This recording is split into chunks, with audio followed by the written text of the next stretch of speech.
Allow the two It's okay. It's okay. Off your mic. It's okay. Off your mic. Chai! Now wow, people wey suppose talk truth to power don't off mic. And if we talk, now 500,000 they go sama us, call them hate speech. But fear not, my ego don't come. Him go torchlight every corner, nooks and cranny of all these bad people where they spoil our country.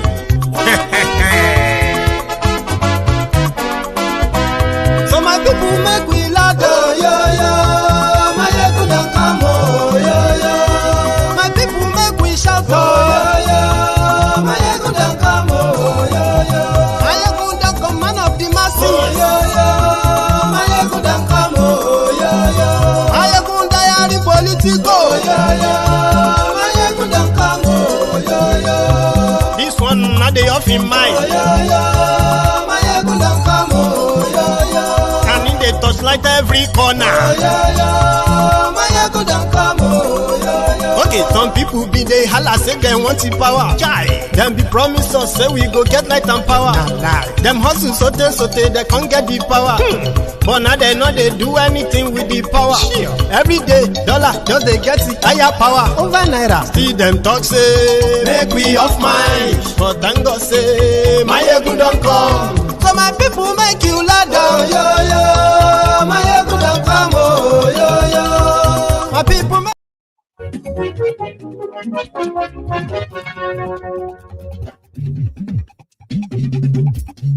Hello there. Mayegun làwa mọ̀ làmọ̀ tó dòdòdò.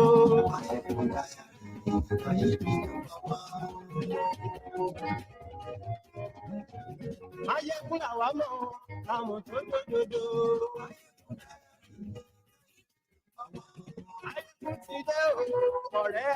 Good morning to you, good afternoon to you, and good evening to you from wherever you are watching me from tonight.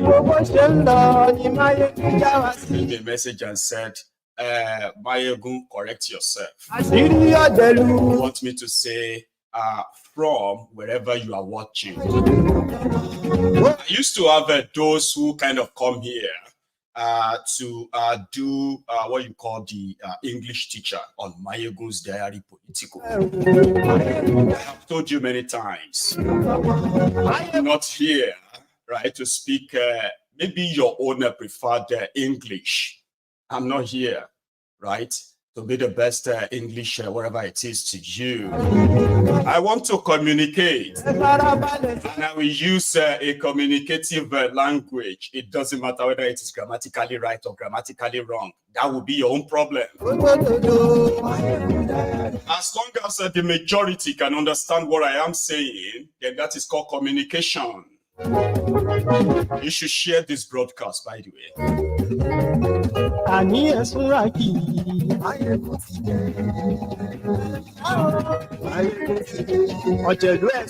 Nearly 50 students, university students, were kidnapped last night in Kogi.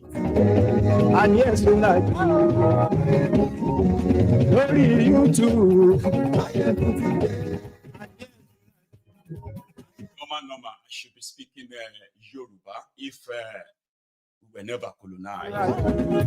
You know that. You will have to go and look for an interpreter, somebody who can understand Yoruba for you to understand me. But that course of destiny was changed, not by me. So you have to manage it the way I say it or the way I speak it. It doesn't matter. It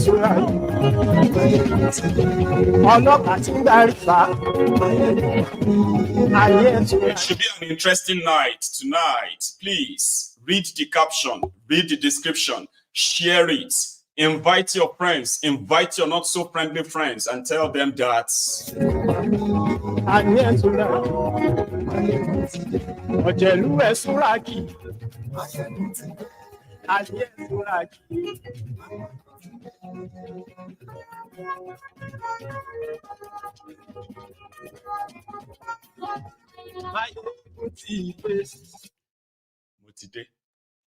So good morning to you once again, and good afternoon to you, and good evening to you, from wherever you are watching from. It is Mayegun Live. Thank you so much for joining me again as usual. We are starting tonight with a tragic story that took place last night at a private university, Confluence University in Kogi State, where the students were reportedly they were reading for their examination when the Fulani terrorists, usually they always describe them as a bandit. No, we can't describe them as bandits. That's part of the way they kind of manage to play it down, so as to control how you feel towards it, or even make the heinous crime maybe not so serious, kind of. They are terrorists and they are Fulanis. So according to the Eyewitness, they said these terrorists jumped down, they broke into their school, and they broke into the classrooms where some of these students were having their night prep, kind of like reading time. Nobody came to their aid. Nobody came to their rescue. At the end of the whole exercise, the whole wahala, they said 3 classes filled with students. Said those students could not be accounted for because they have been taken. No demand has been made yet, but as usual, nobody is really going after them. No one is going after them. They would have to wait for the terrorists to make their demand. And then the criminal politicians, they can then use their opportunity to empty their state treasury in the name of paying ransoms. Do you understand that now? So, children, was it not just last week that Thiefnubu held the meeting of African head of state or something on security? There has been no single terror attack in Nigeria since Thiefnubu came on board. I know that's a lie, but they said that to their visiting guests. There's never been a school kidnapping since Thiefnubu came on board. Well, they believe that themselves, as much as the facts, available facts, says otherwise. It is same thing with the Amnesty International statement, the one that just came out yesterday. And according to them, in a space of 3 months, between December 2023 and February 2024, over 1,300 people were slaughtered in Plateau State alone, just Plateau State alone, in 3 months. And remember, this is just the official figure. That is, you probably should multiply that by 2. And then you will have near perfect figure, near accurate figure. And this happened because the Fulani terrorists who unleashed their terror on Bokkos, Barkin-ladi, and some of these suburban, the local government areas in Plateau State, they've succeeded in killing over 1,300 Nigerians, including women and children. And from my own record, right, there is no single assailant currently on trial for that crime. So yeah, the killing is pretty much like out there, and they are doing everything to cut and reduce the coverage of it. The physically shaken students who survived the kidnapping that took place last night at Confluence University in Kogi. I think that is in Okene. Let me see. I think they have a full one there that says that it was Osara, Osara, Okene in Kogi State. Physically shaken students had this to say, and the aftermath as well. Let me show you just briefly.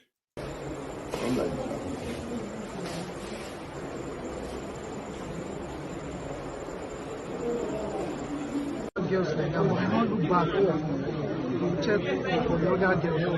As we are running, they say they will shoot us. That we should stop. We will not stop.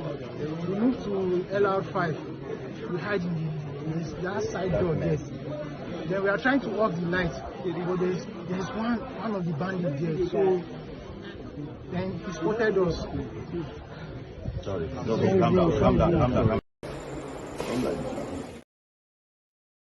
Physically shaking. Those are the survivors. Just a few hours after the incident.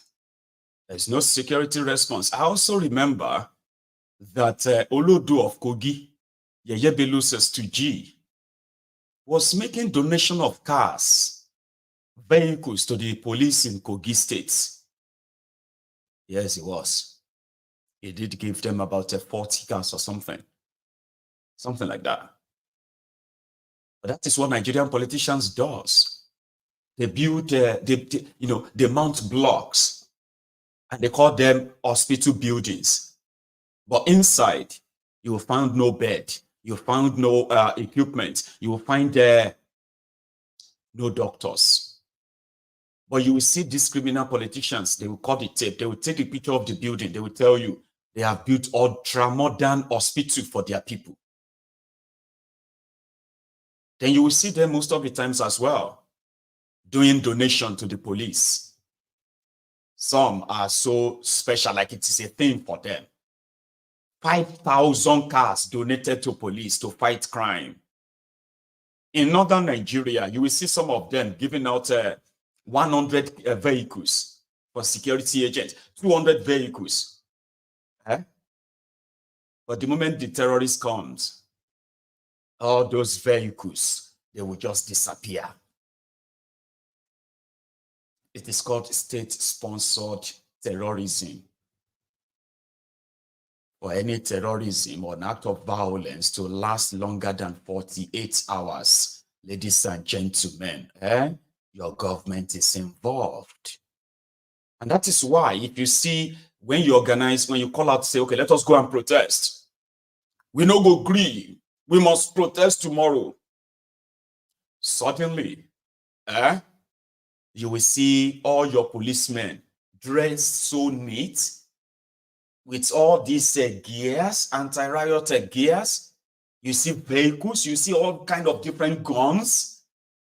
And a lot of you will just be looking like, are this Nigerian police? Wait, are this the police, Nigerian police? So they have all of this equipment. Like we see in the movies. Of course they do. They buy them not to protect you. They buy them to protect themselves from you.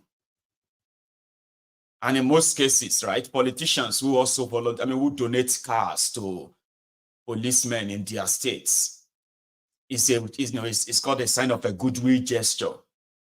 It simply means that, the police in their states, they have to be his friend if they want to enjoy more of such largesse that are completely not for prevention of a crime or arresting of real criminals. But when terrorist strikes, have you seen them when they are preparing for elections? You know why they are doing that? You know why they prepare for elections like they are preparing for war?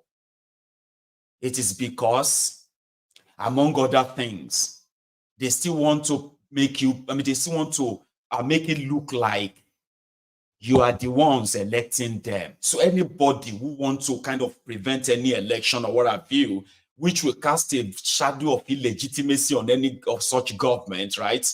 They will use their army, their soldiers to crush you. They use them to rig the election as well for whoever they want, they have been directed to rig it for. During elections, you'll be seeing your military. They will be moving weapons, vehicles, and gleefully, Nigerians will be making videos. They will be jumping up. They will be like, oh my, everybody behave. Soldiers are coming. Anybody that try nonsense, everybody better behave for elections. But whenever the terrorists they are operating, or any group of criminals operating, endangering the lives of the supposed Nigerians. You won't see your soldiers, you won't see your policemen. You are totally on your own. And the only time you will see them is if you are trying to go back and fight.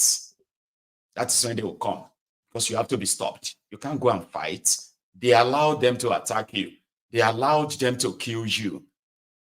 It is like a social experiment for them.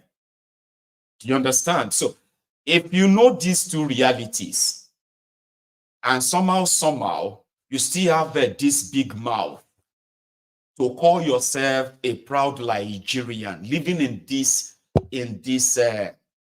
what do you call it? You are living in a loop, endless loop of delulu. They are spending so much billions of dollars that they borrowed, by the way, and buying different weapons that can't protect you, your children, that you believe that they already destroyed public education.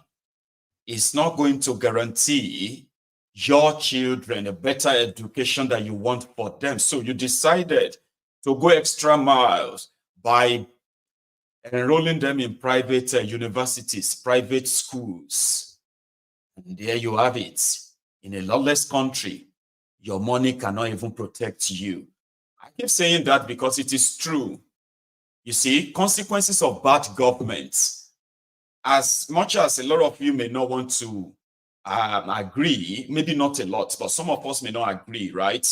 But let me tell you this, consequences of bad government is not limited to those of you, those of us who are the direct victims. It is also, you see, those guys who are kind of dishing out all this bad governance, they themselves are going to be, they are victims of the consequences of their actions does catch up with them. It's just because they've never really have the, they don't have the mindset of thinking like normal humans. What greed does to people is that it totally shuts down your ability to think right. Greed. And sometimes people blame the fear of poverty on their greed. So the criminal politicians who fail to train or invest in education, what they are automatically investing in is criminality, something that will eventually catch up with all of us in the future. The untrained children, the unempowered citizens are those who are going to fill up all the camps of different criminalities. And if part of their crime is to raise arm against the people, the politicians themselves are not going to be spared. You will be assassinated. If they are looking for assassins, they will always go and look for that poor child who is poorly raised, no opportunity, but is there to become, the gun for the highest bidder. So what that simply means is that as they are ignoring good governance, that their greed is making them think they could own the whole world, okay?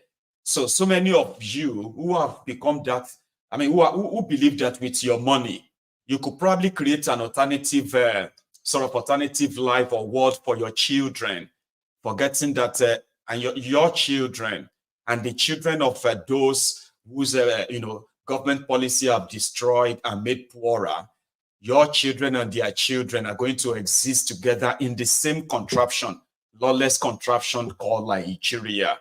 Therefore, your money is going to be useless in the long run, except if you probably have to escape from Nigeria. And in this instance, not all of you will be able to escape from Nigeria. So you have money and you take your child to a private school because you do not want a ruined, you don't want a ruined education system to affect your plan for your own child. At least it's not your fault that other people cannot afford private education for their children. So you can afford that.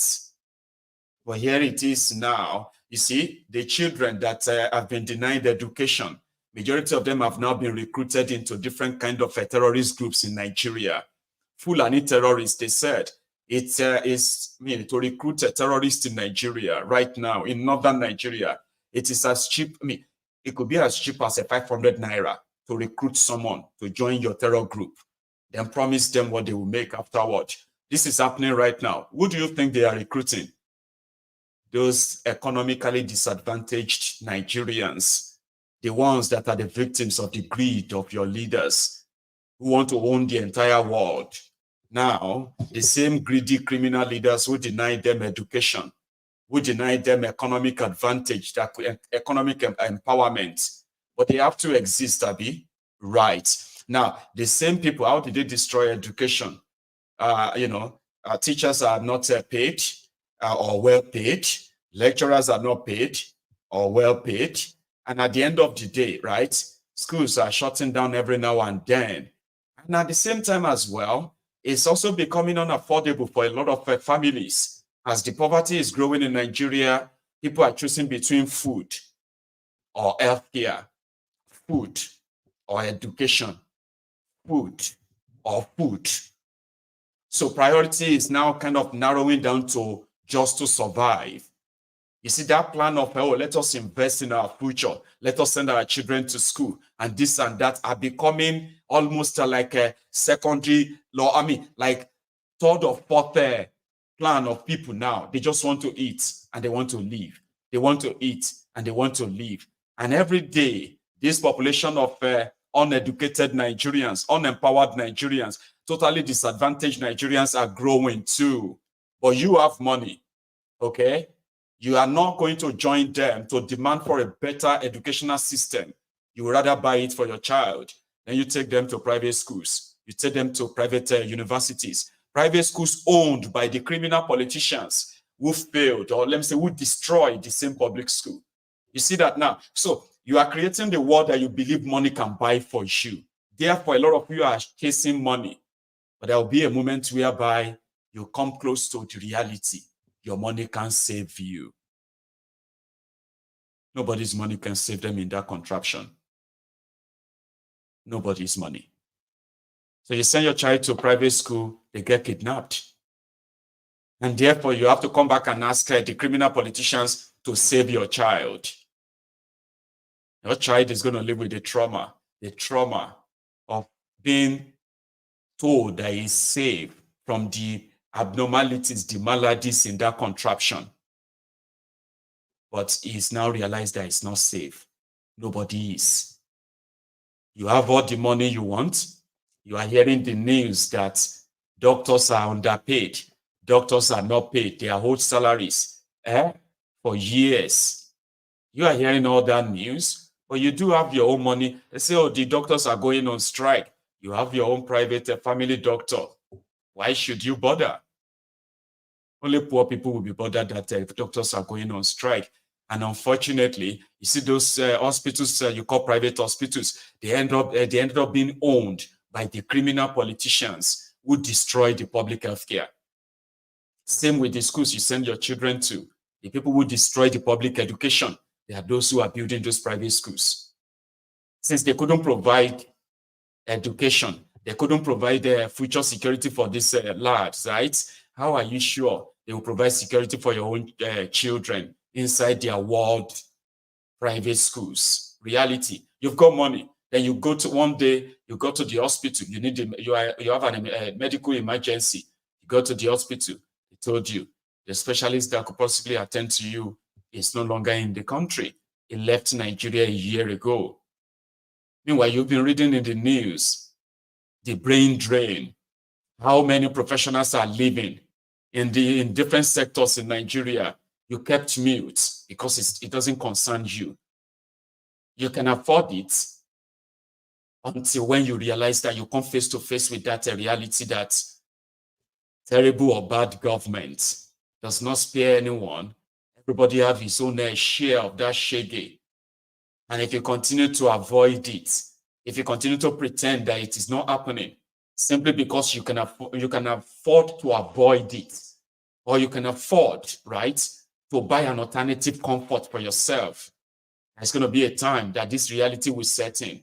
You are living abroad and you are supporting these rogues. You are telling people in that contraption to give them time because where you are, your life is so comfortable, but yet you ignore the fact that there are those who you probably loved. They are exposed to this danger And there are many of you that a lot of things will happen to those you love and they will affect you too. But not until that time to you, right? Since it is not affecting you directly, then maybe people are just exaggerating. I wanted to say this before we get deeper into the conversation tonight, because that is what it means that when they say, may Nigeria not happen to you, may Nigeria not happen to you. This is what it means. It can happen at any time in a different way. But you will feel it once you become the victim of it. Nobody is going after the kidnappers of these children. Nobody. Rather, the parents, like other parents in the past, they would have to wait. They would have to sell their properties to pay ransom to these guys until the next one again. Until the next one again. So, I mean, Olodo, who is their governor in Kogi? Yesterday, I was going to share his 100 days in office, and he published that. So let's take a look briefly before going on. Okay, so Olodo of Kogi celebrates his 100 days in office, or he's about to, I don't know, or he kind of listed all his achievements in that 100 days. So on governance, according to him, announcement of the first set of appointments on the first day of office, that's an achievement. Homecoming of His Excellency, that is a coming back to Kogi State, that's an achievement. Screening and swearing in of new commissioners. First courtesy visit by Ife Olukotu community that came to visit him. Participation in the meeting of progressive governors. Joint meeting of the governors of the Kogi, Ondo, Taraba. Along. Agriculture. Designated and cleared over 8,000 acres of farmland for the new farming season. Conducted a census of Guinea farmers in the state to determine the farmers to benefit from the government subsidies. Okay. Segregated the state into sectors. Creating strategies to store farms produce.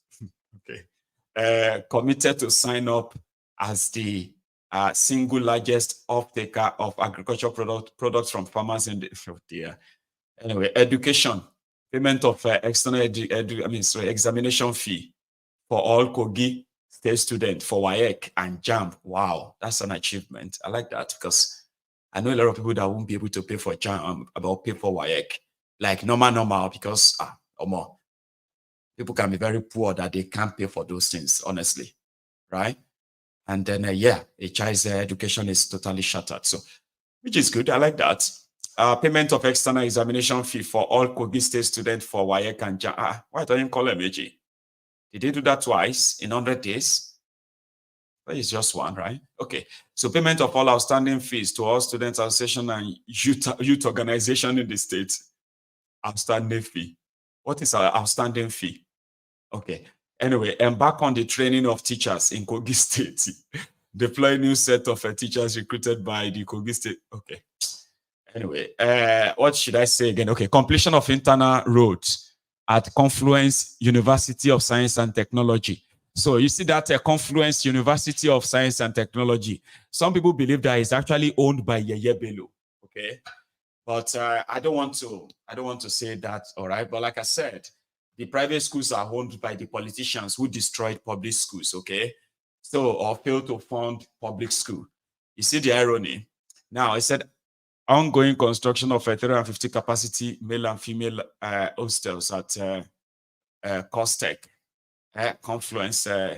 Okay, so inspection of a key legacy project at Kogi State University. Oh, just leave them like that. So that's 100 days of Olodo of Kogi as their governor. So the Confluence, where they are this project, is where the children have now been kidnapped. Olodo, we will be grateful if you can get them back, okay?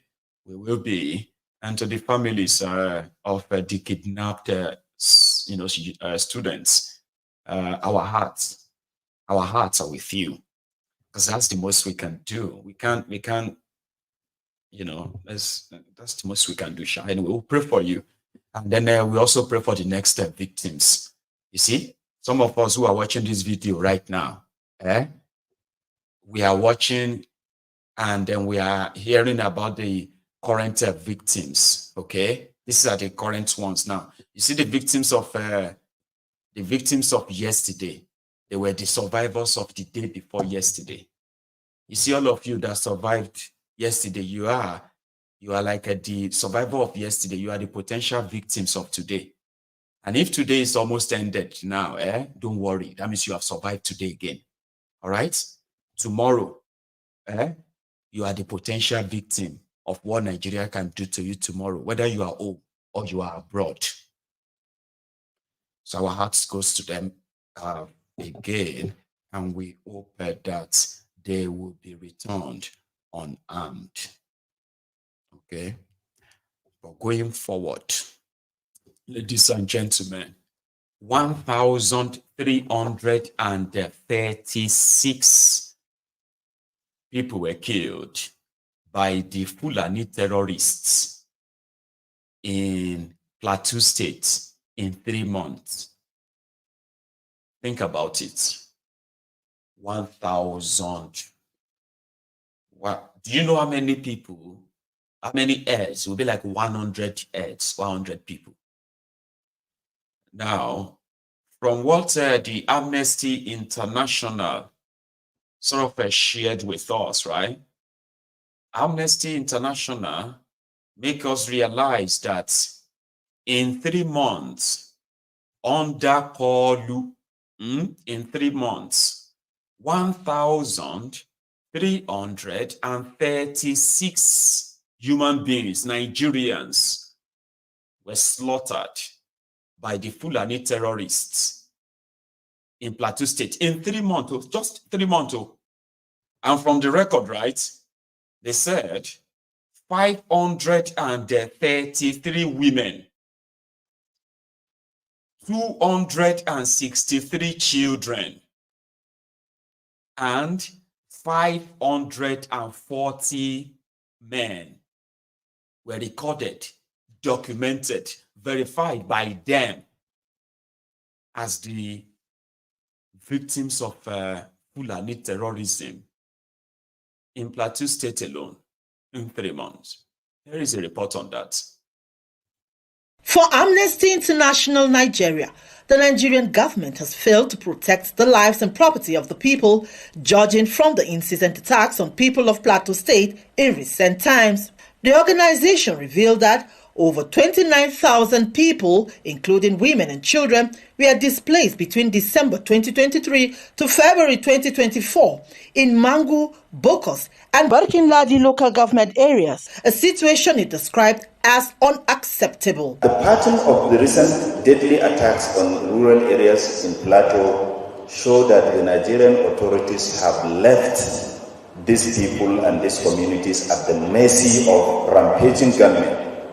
The Nigerian authorities' failure to turn the tide of this violence is costing people lives and livelihood, and without immediate action, many more lives will be lost. 1,336 people were killed in Plateau State. We realized that at least 29,554 people have been displaced, and out of this number, 13,093 are children, while 16,461 are women. Amnesty International Nigeria called on government to ensure it takes seriously the welfare of displaced persons, especially children who have been denied the right to education and good life. The Nigerian government must investigate these incidences impartially and ensure justice for the victims, the survivors, and their families. The Nigerian authorities must ensure that suspected perpetrators of these attacks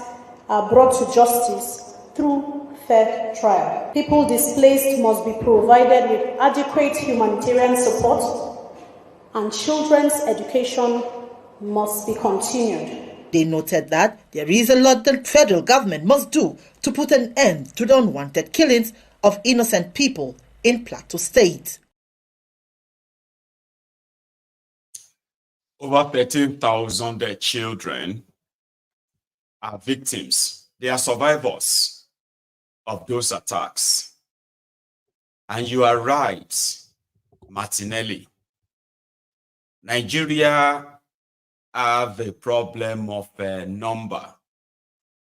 I think I've said that on this platform too before. I don't know if it is deliberate. If you want to know how poor Nigeria education system is generally, is to see that a country of 200 million people do not have intelligent people enough to build a database whereby statistics can be reliable, numbers can be reliable. We pull numbers from the thin air, most of the time with no proof. Okay? An idea of keeping record of people who die is so impossible in Nigeria because there is no even the record of people who were born. So the way you can easily just get an adequate number is if you have a country, a system whereby everybody living in that place can be accounted for.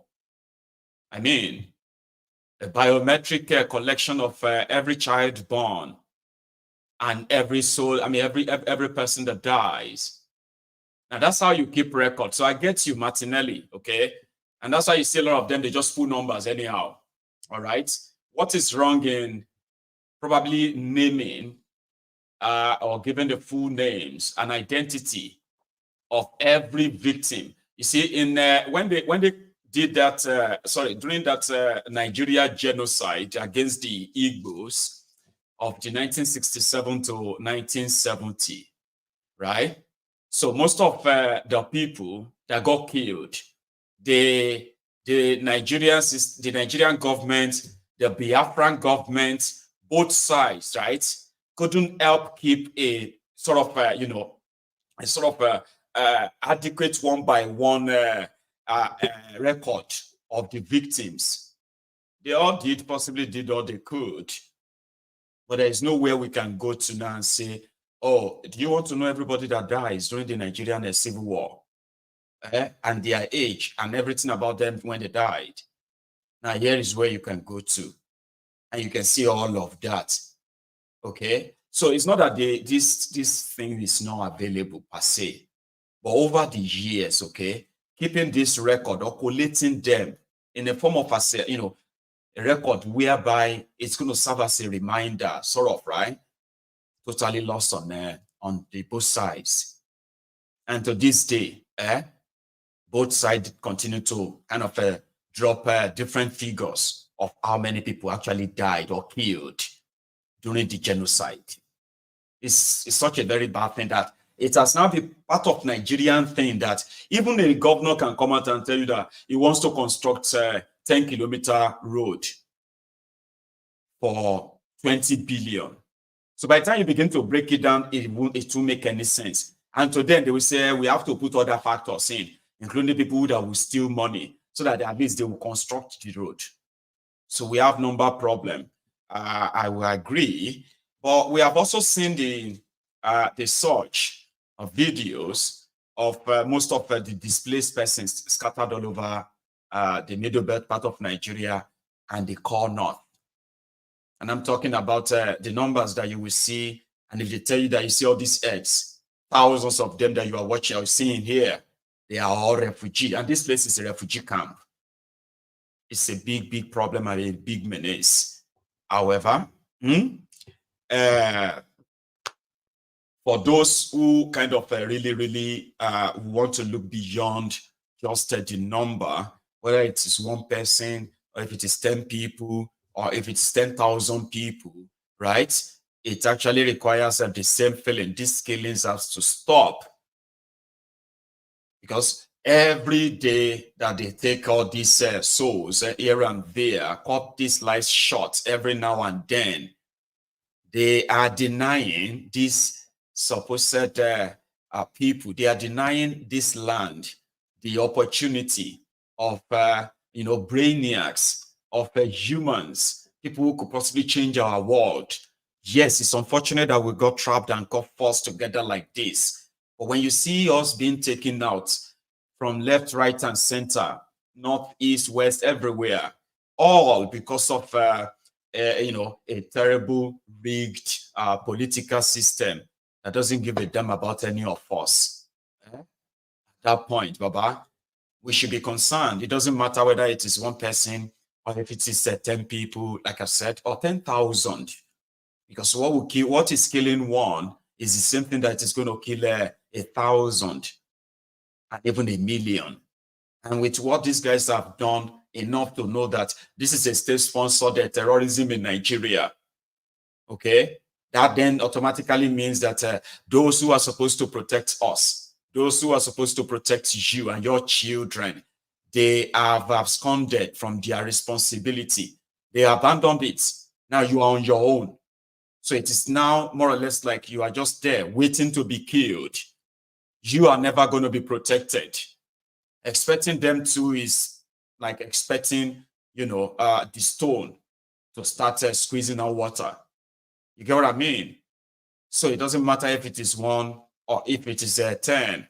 It doesn't matter if it is happening in the middle belt or it is happening in the southeast, or it is happening in the southwest, or wherever it is happening. You see, this is just a pointer to all of you, especially all of us who are mostly ethnic champions, tribal jingoists, that in reality, enjoy your fantasy. Tell yourself whatever that makes you feel good about this contraption until it is completely broken, renegotiated, or whatever it is that is completely agreed to. The truth of the matter is this bad governance, this contraption, the shege therein, the death therein is going to be evenly, democratically shared by all of us, whether we like it or not. And, it's not a threat. Everyone is collecting it. And today we are talking about those they just confirmed as those who shouldn't have died, who have been killed. And they are killers. They are killers. Are never caught or tried. They will never be caught. They will never be arrested or tried. So they will do it again. And maybe when they will do it next, it could be any of us. It could be me. It could be you. It could be anybody. It could be you, the Abobakus. It could be you, the obedient. It could be you, the articulutas. It could be you, the Biafrans. It could be anybody. That's the reality. But a lot of people can create their own reality. No, it can't be me. Never, it can never. That's fine. But the fact remains that as long as we are trapped in this contraption as it is, it will happen to you. It will happen to me.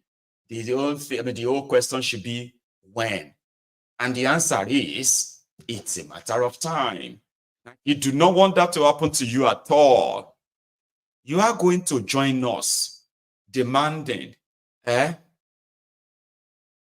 an end to this contraption that none of us actually signed up for. Not our parents. We asked them, did you sign up for this contraption? They said no.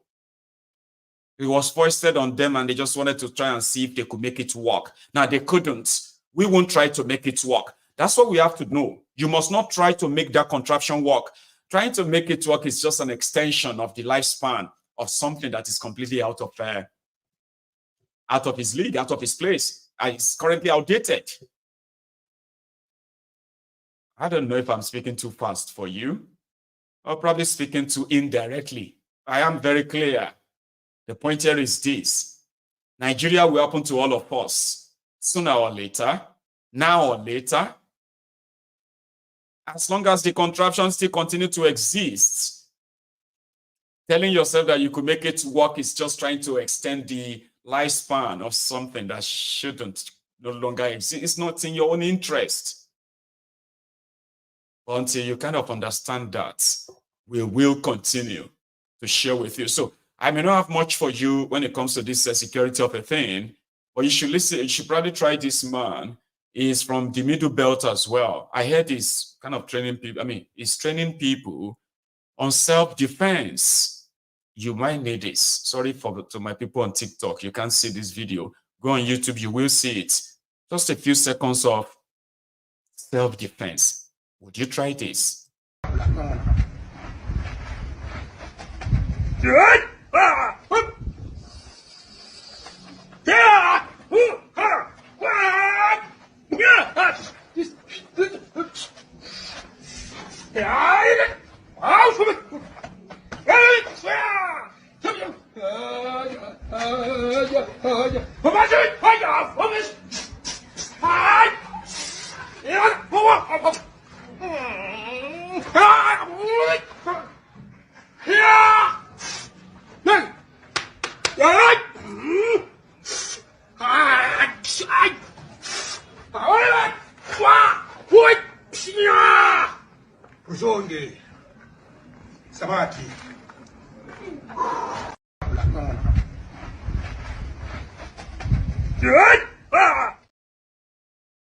He's a Benue man, I heard, or Makodi man. So self-defense, in a comical way, because a lot of you are just there laughing, but you have no idea. You see that hand that he did like this? Now inside the snake and monkey shadow, I saw it about 30 years ago. If they do like this, if they use it to kick you, if you lose your spine, your spinal cord, like that. The self-defense, it came to you cheaper, and that's why you're laughing. You won't take it serious. Let's go to the next one. Somebody said they were sold a lie when they sold the Thiefnubu to them. No, they didn't lie to you. Come on, stop it. They appealed to your bigotry. They appealed to your religious stupidity. They appealed, they managed to appeal to your bias. They appeal to your bigotry, your tribal ethnic bigotry. Thiefnubu was so empty. But a lot of you were telling yourselves, you do not need the Thiefnubu's brain. You needed Thiefnubu's, you did not need the Thiefnubu's physical. You needed Thiefnubu's brain. You were all fooling around at the time. I'm coming back to that. So those of you who possibly have no idea that as you are pushing for the terrorists to be apprehended and tried, well, somebody like this will kind of continue to remind you there are 9 million terrorists, Fulani terrorists across it, with their family and children. 9 million, but maybe not. That's probably a lie. But that's something to work with. Like I said, Martinelli, now number problem Nigeria gets. But listen to this terror advocates. Keiko Sama Bingumi.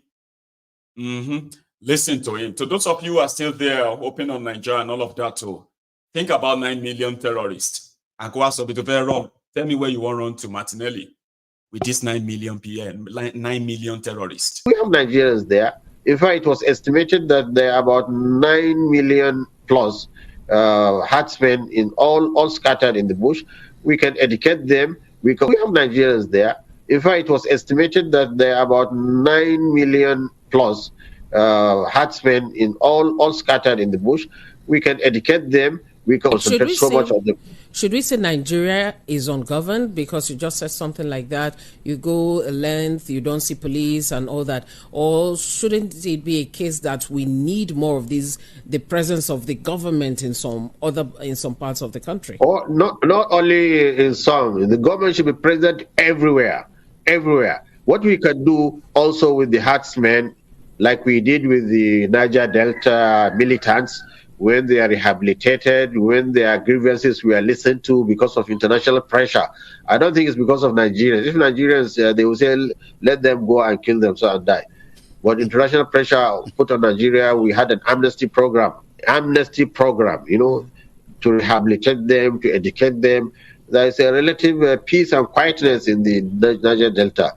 And they are also the ones helping, assisting the government in making sure there is no oil vandalization. The same thing with the forest. We have Nigerians there. In fact, it was estimated that there are about 9 million plus herdsmen. Number problem. But Martinelli, if you hear 9 million terrorists in Nigeria, would you take your money there? Be honest, though. Because, so would you take your money to that place where 9 million terrorists are roaming about and we need to educate them? But what kind of education do you think should be given to our children that have been recruited into an act of terrorism that they told them is a jihad? A different thing, right? Well, think about that. So those who told you that the Igbos will never be president of Nigeria, Igbos are the problem of Nigeria. I'm talking about your 2023 charade, right? The rest of you who have been telling a lot of this, spreading the Thiefnubu's rhetoric, right? Who have been spreading their propaganda, spreading their hate. A lot of you have won it so much. Baba, I'll tell you about this hate, right? I was on Twitter yesterday. I'm always there. So I was there yesterday, and I just saw one single post, and it was from this faceless, faceless Runuku individual. And then he said, you see, by the time we are done with the Igbos, the next people we have to go and face and deal with, they are no, hang on, let me rephrase it. It says something like, by the time the conservative Yoruba, by the time they are done with the Igbos and deal with them and get rid of them, the next people that we have to make sure that we get rid of are the Omoale Yorubas. He said the Yoruba liberals. Who are Omoale Yorubas? All the Yorubas will get tinted blood. I am I feel so relieved that 99% of those who responded to that weary, they told you, Waje, carry your Yoruba conservative, Yoruba liberal from Adeyinka Grandioti. Or you carry them face to face to Yoruba land for real.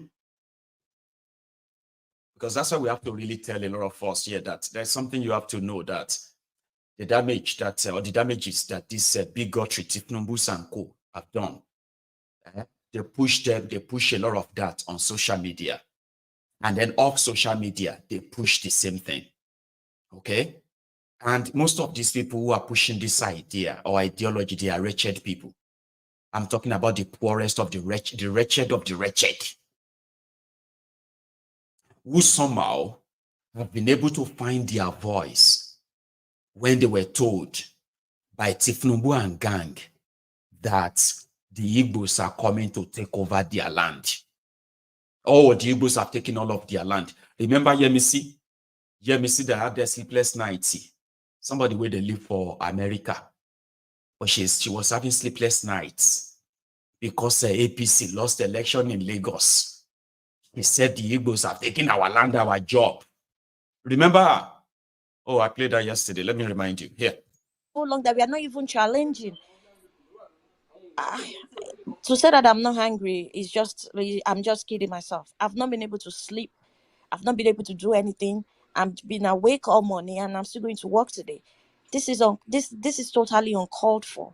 And we really need to check this. If APC wants to still remain in power in Lagos State, they need to check and clip the wings of these Igbos, the Easterners coming into our land and taking everything. Somebody with the America. I have not been able to sleep. Honestly. That was when they announced that they have trounced Thiefnubu in Lagos. They don't beat them. He couldn't sleep in America.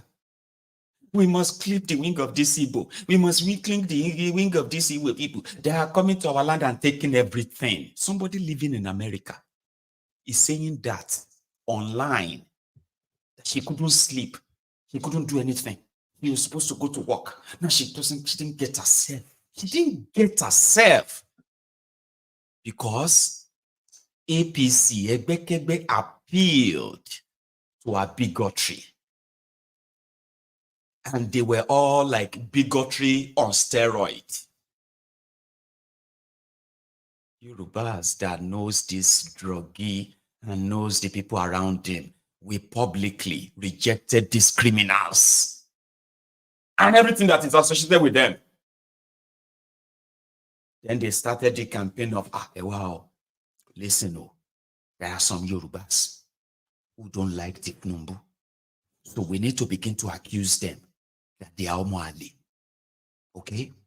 Sure you get. So once we begin to call them Omoali like that, so everybody will now kind of know that these are the people who are like enemy of Yoruba land. But we won't say it's because of Thiefnubu, okay? We'll just say Yoruba first. Yoruba first. Anybody that doesn't support Thiefnubu being friends with the Fulani who brought terrorism to Yoruba land in 2015, all because he won't be president. Yorubas become people who are now paying ransom to terrorists in Yoruba land. Before 2015, Yorubas have never been kidnapped. If they kidnap him for Yoruba land, I'm only very sure I know it's long here.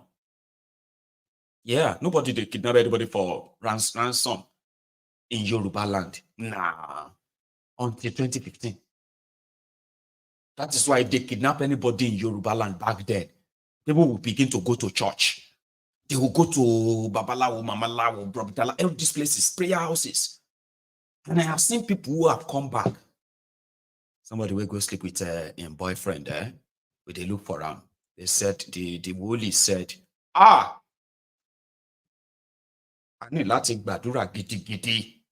Bí tí mo rí báyìí, wọ́n dè mọ́lẹ̀ báyìí ni. What I am seeing, the vision I am seeing right now is your daughter, your daughter, they hang her leg like this, hang her hand like that. We need to pray or else they will kill her. What I am seeing, she's crying. I don't know, I think she's enjoying it. But we need to pray, Sha. That one too go come after 1 week. So, I was on my way to study. These people, they just kidnapped me. And once they kidnapped me, and I started praying in tongue. Now they now drop me in the bush. For 5 days, I've been walking around in the bush. Finally, somebody saw me in one village and they brought me out. They said, that is the pastor prayer. Pastor Atiri Bingpe is back. They kidnapped her. She said some angel stood in front of the house like this and said, let her go. Let her go now. I'll kill all of you. They said, it's the angel of God. Until 2015, Baba, that is what kidnapping was usually like in Yoruba land. But now people are selling their properties to pay ransom to Fulani terrorists, the Thiefnubu's friends. And we couldn't talk about it. If you dare, see, the Fulanis that are killing Yoruba Obas, killing Yorubas, destroying their farms, they are not the problem of the Ronukus, the Igbos, because their criminal leaders told them the Igbos are the problem. How dare an Igbo man say he won't be president? How dare him? I know some of you who are like, today you have testimony, you were kidnapped. Later, we knew, say some of you just follow your boyfriend, go somewhere. Not all of you, I'm not saying everybody, but those stories back then, have you looked back today and look at some of those stories? That girl that was missing in your streets, and they found her 3 days later in a man's house, or when they didn't find her, she kind of miracle shot bring her out. They found her. Or the ones that will steal their parents' money, disappear. Parents will be looking for them, but they can't tell neighbors that he stole the money and ran away. They will say, I'm looking for my son. Oh, he hasn't come home since the last 4 days. So, hey, please help me and all that. But Jagulabi stole money, go flex with his pal, and come back later and say, and they will go take you to church and say, Thanksgiving, oh, he's back. Oh, Adupe, we thank God he's back. Thank you, Jesus. Aye. But today, if they kidnap you, your family will just have to wait for the phone call. Ransom, do my last day. That's never our lot. These Ronukus are not angry that the almighty Yoruba land, some politicians makes it impossible for us to go after the people killing our people. But they want their energy. So that's why they say, if you see any Yoruba that doesn't like Thiefnubu, we must begin to attack them. We must call them Omoali. Thiefnubu is our only savior. If Thiefnubu is not in this whole thing, where is our life going to be? I say, Baba, some of them are already even imposing it on their fellow Yorubas that if not for Thiefnubu, where would Yoruba be today? That's how they do it. And you two, you will sit down and be like, okay, hang on. All right. Okay. What exactly does that even mean? If not for Tinubu, the Fulanis, they would have overrun Yoruba land. The Igbos, they would have overrun Yoruba land. This is how the illiterate, these Olori Brukus, who are the wretched of the wretched. That's how they force all those kind of propaganda, gaslighting on you. But if you sit down and say, okay, wait, bros, what do you mean? Say, if not for Thiefnubu, where would Yoruba be today? Like, what do you mean by that? Tell me. Yes. Do you know that the Fulanis are planning to overrun Yoruba land? Okay. And if not for Tinubu, where will Yoruba be? Or more, it could do me like say, make I just deck them, like give them like a 5,000, fold your 5,000 like that, Wozam, check them, squeeze them, then target that spot that is not far from the jaw and the and launch the 5,000, make it look like 50,000. You know that feeling? There are people like that. And then you will see some other weirds. It's true, Jerry, my brother. Don't mind them. They don't understand. They don't understand the plan of this Fulani. If not for Tinubu, that is DNA, is the one they are fearing. That's why they haven't. They say that to you while they watch you get kidnapped and killed by that same Fulani. Only for you to now turn around and say you were misled. Let us all come together and forget all these things. The Igbos, let's come together and fight this government. So all of us, they go kill all of us. So Lenu Hausa, Takia ni wọ́n pè. It is called Takia, a deceit, a lie. I just found, well, I didn't just find out, Sha. There are some of these guys who said that in Islam, you are allowed to lie somehow, especially if you have to get an advantage over someone in the name of Islam, okay? So you can lie. It's called takia. They don't call it a lie. It's called takia, a deceit, pretense. They don't study takia on you, the obedient, but I don't think it is working. So people are now saying that the northern Nigeria should first mobilize at least 2 million people to be on the street protesting the hunger and the insecurity. Then if they see them stay there for a month, then maybe all of you will change your mind and join them. But just leave the Igbos out of it. And if you're an Igbo person, no go do an hero. No go do one hero. In Nigeria, where they have destroyed every part of the country, okay? It is like unwritten policy. It's a code. Once you look around Nigeria, you look around, you are so like, why would the country be like this? How can they do this? And you have nobody to blame. Just blame the Igbos. Okay? Now, one person where they call Awusa Voice on Twitter is asking all of you to come together. Forget the past. They lied to us in the north. No, they didn't lie to you. You got what you wanted. Don't join them. If you go join them, say you be Igbo, you won't go do all this protest. Thiefnubu. Now them go come back later and say, now so the Igbos they do. They always like their own opinion to come to pass. But for the record, this is an Hausa begging the rest of you to save them because they misled them in following Kolu Thiefnubu. More suffering and also be any problem. For example, most of our people thought when the way Tinubu was packaged and sold to our people, we thought when the government come into power, things are going to be all right, and things are not going all right.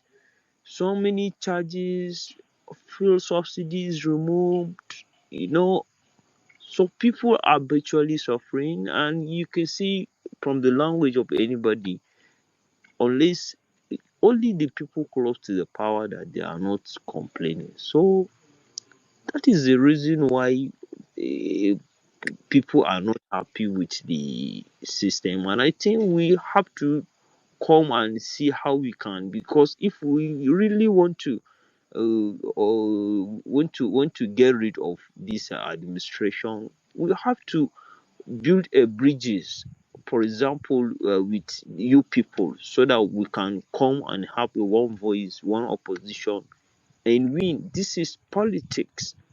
We can't continue this way. If we continue going with this division, things are not going to change. And it is just 1 year. We have 3 years, and things are not all right. Imagine how we're going to suffer, how the suffering that will come if this man got opportunity to rig the election and exploit the division in opposition and win election again. Yeah. Or got it. So that's what changed. Yeah. That's the problem.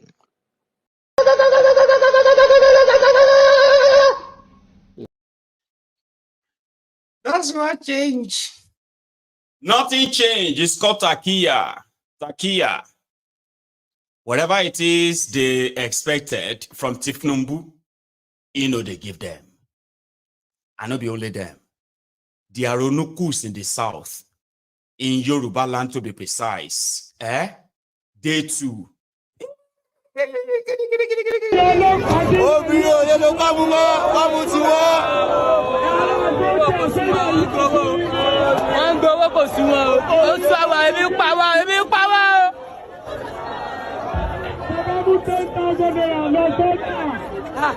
Bag rice can 70,000, 75.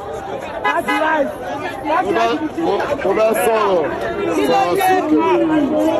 Sọ̀rọ̀ sókè wèrè. Ọmọ ẹ̀dá lè mi bá wà, ọmọ Abẹ́òkúta. Ọmọ Abẹ́òkúta lè mi bá wà. Ọmọ Abẹ́òkúta kí ló dé àsìkò Tinubu yìí? In fact, ayé ẹ̀ ti bàjẹ́. Yíbo ṣe, Haúsá ṣe kò rí báyìí. Kí ló dé tó ayé pàṣípò tí ló wá wọ́n tó yìí? Kí ló dé? Àsìkò tí ló wọ́n tó kí ló dé? Ọmọ Abẹ́òkúta lè mi ò bá wà. Kí ló dé? Ẹ̀jẹ̀ wà lórí ìjọba ilé iṣẹ́ ìjọba lórí kíni ẹ̀ka mọ́tò ẹ̀sìn owó Abájáde máa ń fa bí wọ́n tàbí 2 náírà. Ó ti lè jẹ́ bí wọ́n. Tẹ́ẹ̀fẹ́ náà gẹ̀ẹ́jẹ́. Abájáde tí ó bá rọrùn fún yín. Tẹ́ẹ̀ fi ìjọba sílẹ̀. Ayé ìjọba. 4 plus 4. Like that. 4 plus 4. So who is crying now? Because that's the question. You're like, who is now crying for those who told you you're going to cry for 8 years? It's just 1 year. Everybody brace up. Like make you do, portable, be like portable, like that. Who is crying now? Who? Of course you know who is crying. Because you can no longer say to people, say, oh, you will cry for so and so, you will cry for so and so. Even soldiers, they detained in Sokoto. Baba. The shege is everywhere. Before. They say, oh, this country hard. Oh. This country hard. And the way the thing they go, if I say you have to go inside, though, go slap a police officer, make them say you go jail. You are guaranteed 3 square meal. Omo, na lie, they are lying to you. I've told people before, I've said this and I'll say it again. Look at me very well. Yeah, look at me. Dadabai. It doesn't matter how you feel about me. Okay? It doesn't matter whether you like me or you don't like me. But if you are living in Nigeria, whether you have money or you don't have money. Okay, look at me again. Don't go for sick, yo. If mosquito get closer to you, lay down. No. If you go for sick, you end up in the hospital. Ikunio. I'm not joking, no. Don't ever try and fall sick in Nigeria. The second advice I'm going to give you this year, which is free, whatever you do, Don't end up in Nigeria prison. Oh. You are going to jailbreak. You have to break out last in it.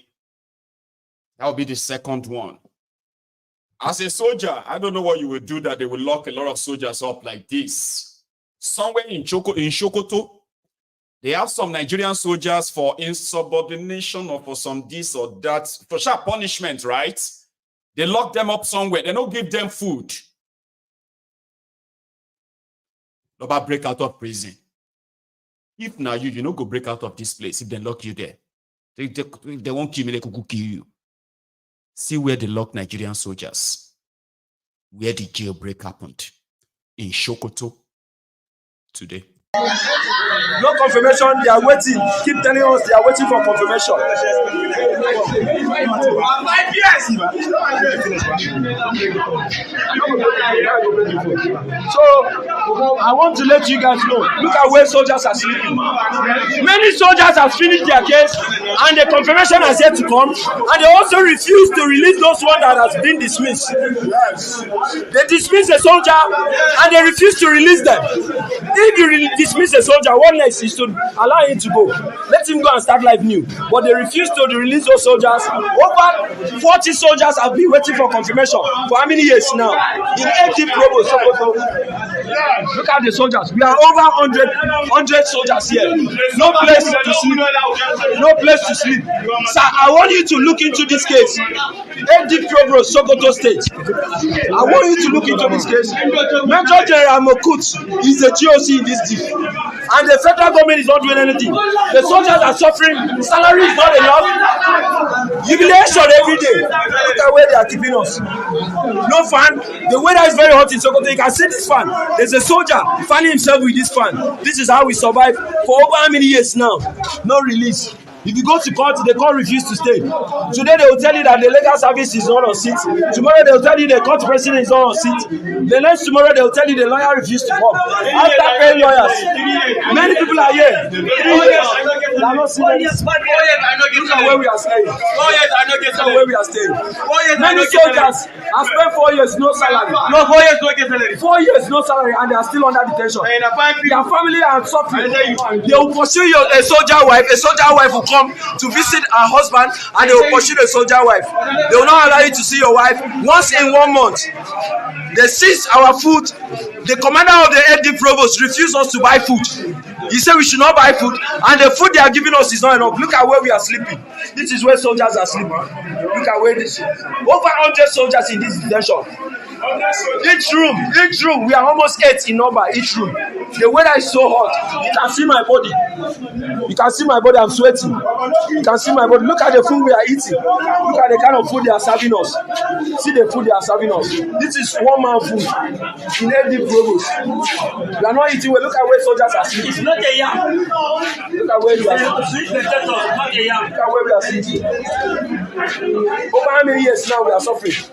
We are suffering like this. The commander has refused to listen to us. And tomorrow, so many soldiers are here under attack. Just attack. Some ambush. They lock them up here for over many years now. And they refuse to do justice. They are doing injustice in every program.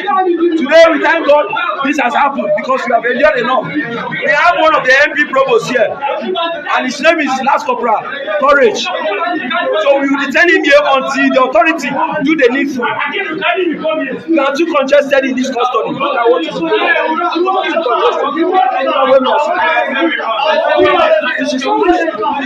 This is how we sleep. No space for us to sleep. No space. How many years fighting in Northeast? And at the end of the day, look at where we are sleeping. See the water we are drinking.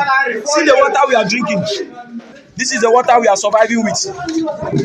Look at the water we are drinking. Nigerian soldier, even in Northeast, this was brown the kind of water I'm eating. Brown color. This is what we are drinking.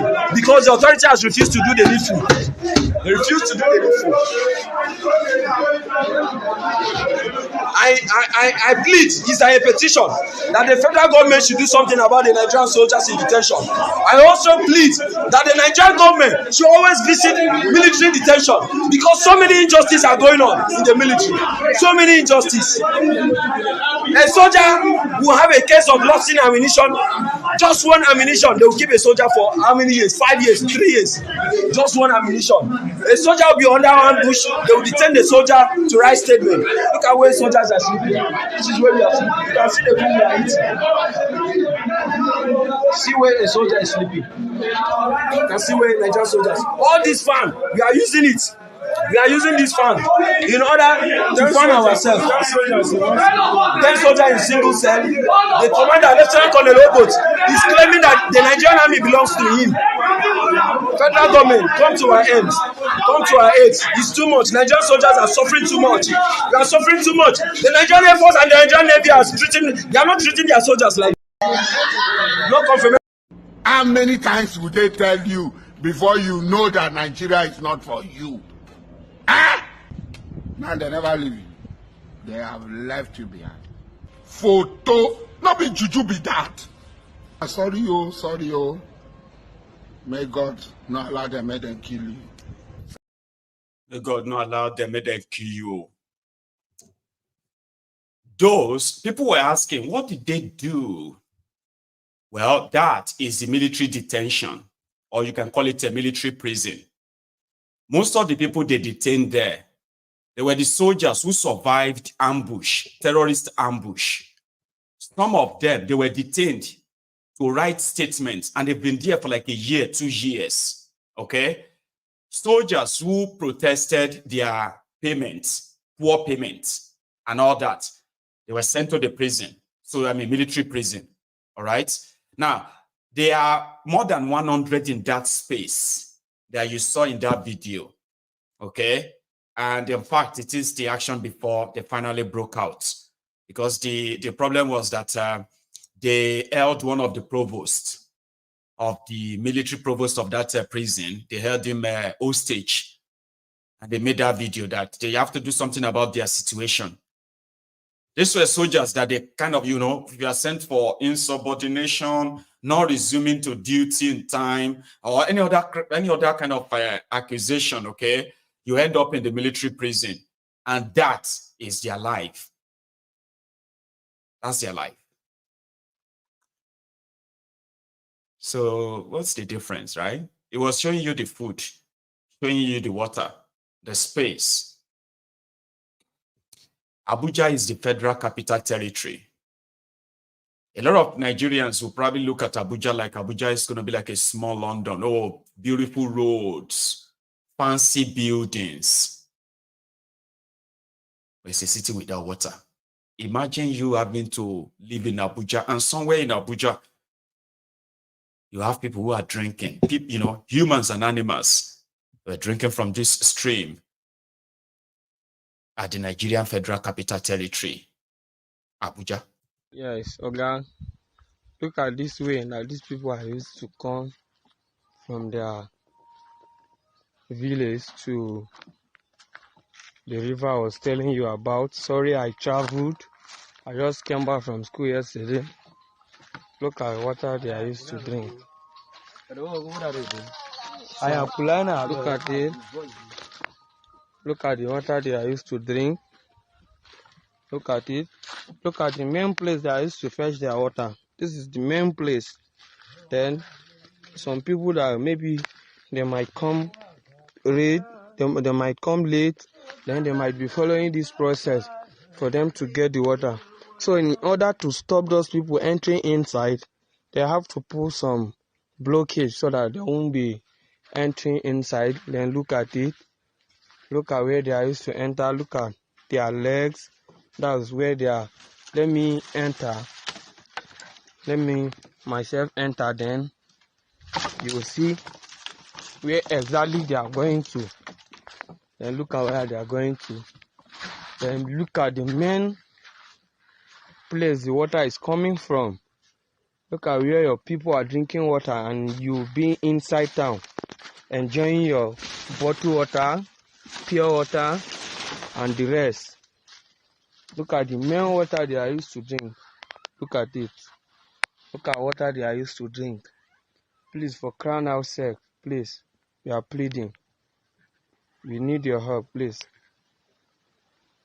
As we look forward. You know who they are pleading with, right? Pleading to come and give them water. It's Obi. Well, let's go to the next one. The Nigerian Senate has passed, or should I say, they are making a proposal that drug dealers in Nigeria will now face death penalty, death sentence. If you are caught dealing in drugs, selling drugs or smuggling it, if you are arrested and tried, your conviction is going to be death sentence. What an irony. You currently have the drug dealer, Thiefnubu, as your president. You also have the co-business partner, a druggie as well, as your first lady. That is a rat, Remi Ahmed Thiefnubu. You have Bola Ahmed Thiefnubu Bat, whose deputy is a rat, bat and rat anyway, so people say that. Then you have a bunch of drug dealers, money launderers, drug addicts in charge of different states too in Nigeria today. But they are making law to sentence drug dealers to death. Are you thinking what I am thinking, Martinelli? Or African Wahala? Are you thinking what I am thinking? When you remember this Sinola, is it called the Sinola cartel? Well, let's leave the Sinola cartel. Let's come back to a place like Italy. What do you call them again? The Sicily cartel or something, right?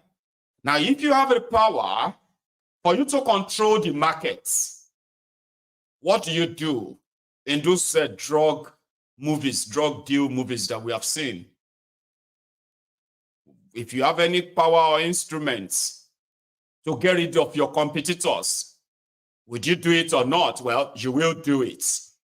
And there are many ways. It is either you sponsor somebody to government, and they can use government power to help you clear all your competitors, and it will be only you. Or you give the government the intel about your other drug dealers, and the government can go after them, but only you will be the remaining drug dealer in the whole country. And you'll be so rich, like hell of a rich. Or just be like Thiefnubu. Something that Pablo Escobar couldn't do in Mexico. Thiefnubu, which is Pablo Escobar. He has done it. Just run to be president. You are the drug dealer. You want to control everything from the West Africa to Mali to everywhere, Timbuktu. We have seen Thiefnubu with the most wanted drug dealer from Mali in the same chopper right there in Guinea. So he's going to be your president. There shouldn't be any competitor. You know, Thiefnubu doesn't like competition. Yeah. The guys who brought the idea of Alpha Beta to Thiefnubu on how to, use technology to bring together all the taxpayers in Lagos State and improve the tax revenue or revenue generation for Lagos State and improve Lagos State, right? Those guys who brought the idea to Thiefnubu, by the time Thiefnubu got it from them, he chased them away. They had to go to court. That Thiefnubu had to settle out of court to pay the guy over 21 billion naira settlement. Well, you don't know that, do you? Hi, before Alpha Beta could be left to continue to rob all of you blind. Somebody brought the idea. The idea wasn't for them to collect 30%. They were demanding for 3%. We will collect all the taxes for you in Lagos State, link everything together, make it so easy that you make more money. But you give us 3% of it. Thiefnubu changed it to 30%. Today is collecting the 30%. And Alpha Beta is there right now committing the crime all over the place. So we do it, right? And, if suddenly the Nigerian senators feels like drug dealers should be killed, I'm not advocating for drug dealers. I'm just saying that, are you seeing what I am saying? Or are you thinking what I am thinking? The Nkomiri that is spreading all over Nigeria, How many of you remember that there is a man called IBD Dende? There are many. There is another one called Rano. Hey, Baba, Nigeria is a crime scene. I just mentioned 2 names now. You see these 2 names, eh? They are big names in Nigeria now. Have you seen what is called that guy called Rano? How many of you remember that Rano is a former bandit, a terrorist? How many of you? Oh, is the #1 smuggler from the northern Nigeria. That Rano that now have a Rano oil, Rano airline, Rano this, Rano that. Yeah. How many of you know that that's the #1, the most deadliest smuggler in northern Nigeria for decades? Baba, according to report, they say Yaradua, as president of Nigeria, had to kind of go and meet the guy and say, come, we want you to stop smuggling. Okay? Like, we will give you passage to import whatever you want to import, but stop smuggling. Then they turned him around, repackaged him, and now he's one of the northern billionaires. A lot of you have seen them, have you? Oh, all these northern billionaires. Anyway, long story. The second one is called IBD Dende. Now that one, they cover the south. Gun run, you see all these guns that are getting imported into Nigeria. They actually have names of those who are bringing them in. But Nigeria is a criminal, it's a criminal's den. It is a crime scene. I will be arrested for saying this, not those guys. That is why this guy, Daniel Ojukwu, that Shore and Co. protested for yesterday, has now been released. Okay? Once you report on any of this, you will be arrested. You're kidnapped. Okay? And that's it. There's no law that stops them from doing that in a way. But Thiefnubu want to curb drug. Oh, that's so beautiful. It is so believable, right? Would you believe that? Now listen to Shiomole and Ndume exchange chat on that. Of our colleagues, this amendment is supposed to toughen the laws against drug trafficking or use. Therefore, Section 11 of the proposed bill, Section 11, distinguished colleagues, go to that, was the original submission. It's supposed to be toughened in order to discourage the... So, I am surprised that the committee is recommending a softer punishment. It was a life imprisonment. In fact, we should change it to death sentence. This is practiced everywhere in this country that are serious about dealing with drugs. So when we come to take it close by close, please, distinguished colleagues, let's change that Section 11 to read death sentence, whether by hanging or whatever. This is why I am, as we go along, my other observations, but please, distinguished colleagues, let's show seriousness in this 10th Assembly that we have opportunity to look at the law. Thank you. Thank you, Chief. I didn't want to stop you because... Debt. We must be honest, transparent in the decision. I am accountable to my conscience and to my community. Death sentence is not a matter for a, nay, or nay. Everybody should vote so that we will be counted. When it matters, those who vote for death and those who vote for punishment. No, you cannot. We take a vote. It's a fundamental issue. We are making law here. This is not a motion. I have responsibility for any law that I made while I'm in this parliament. No, we can't pass it because I don't believe that the highs have it. It's about life and death.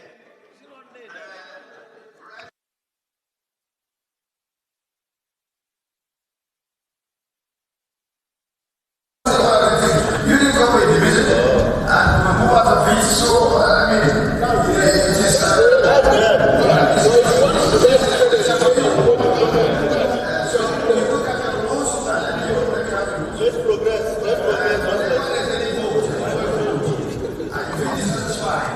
What you need to have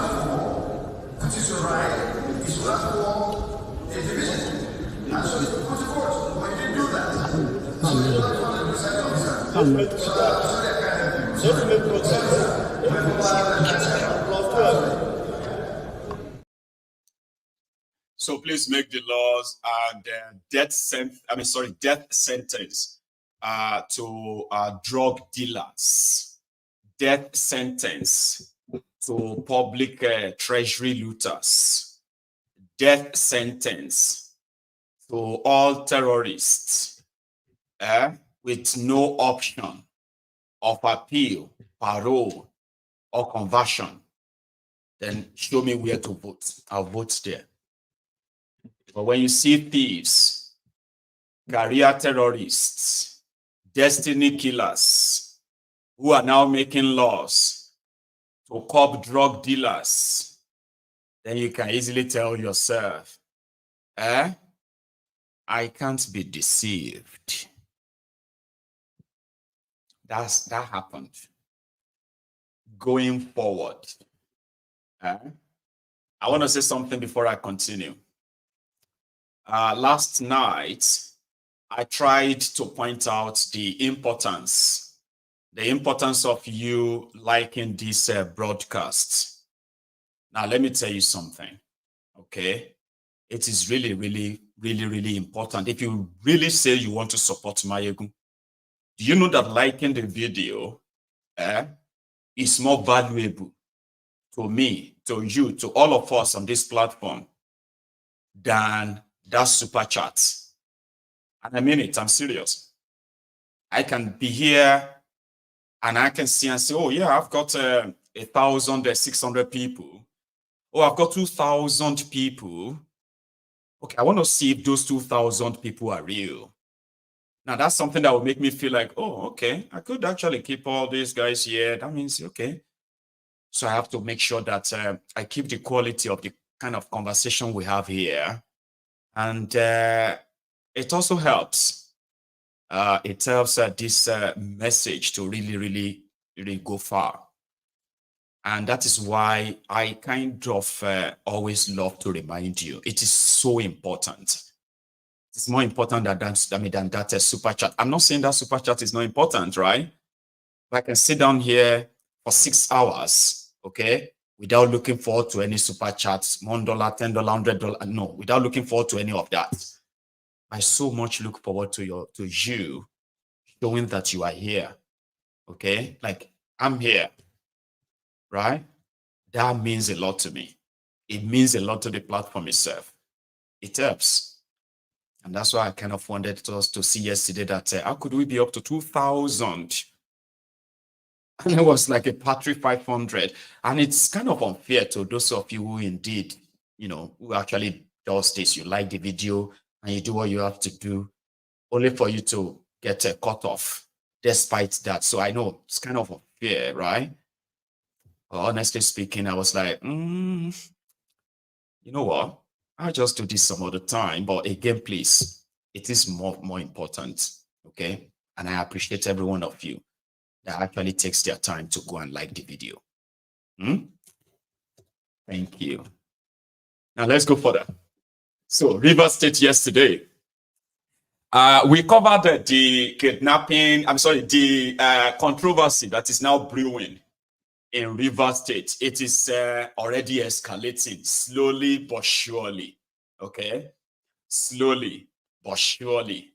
So here is a letter written by the 27 or 25 House of Assembly members loyal to Wirewike, asking the DSS to come to their aid because Thiefnubu is about to demolish their quarters. That is the legislative quarters.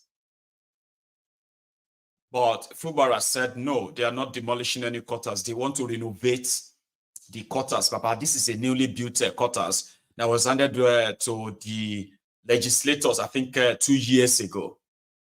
But we all know why. And there are many people who kind of supported Fubara, since Fubara said, these guys in the face of the law do not exist.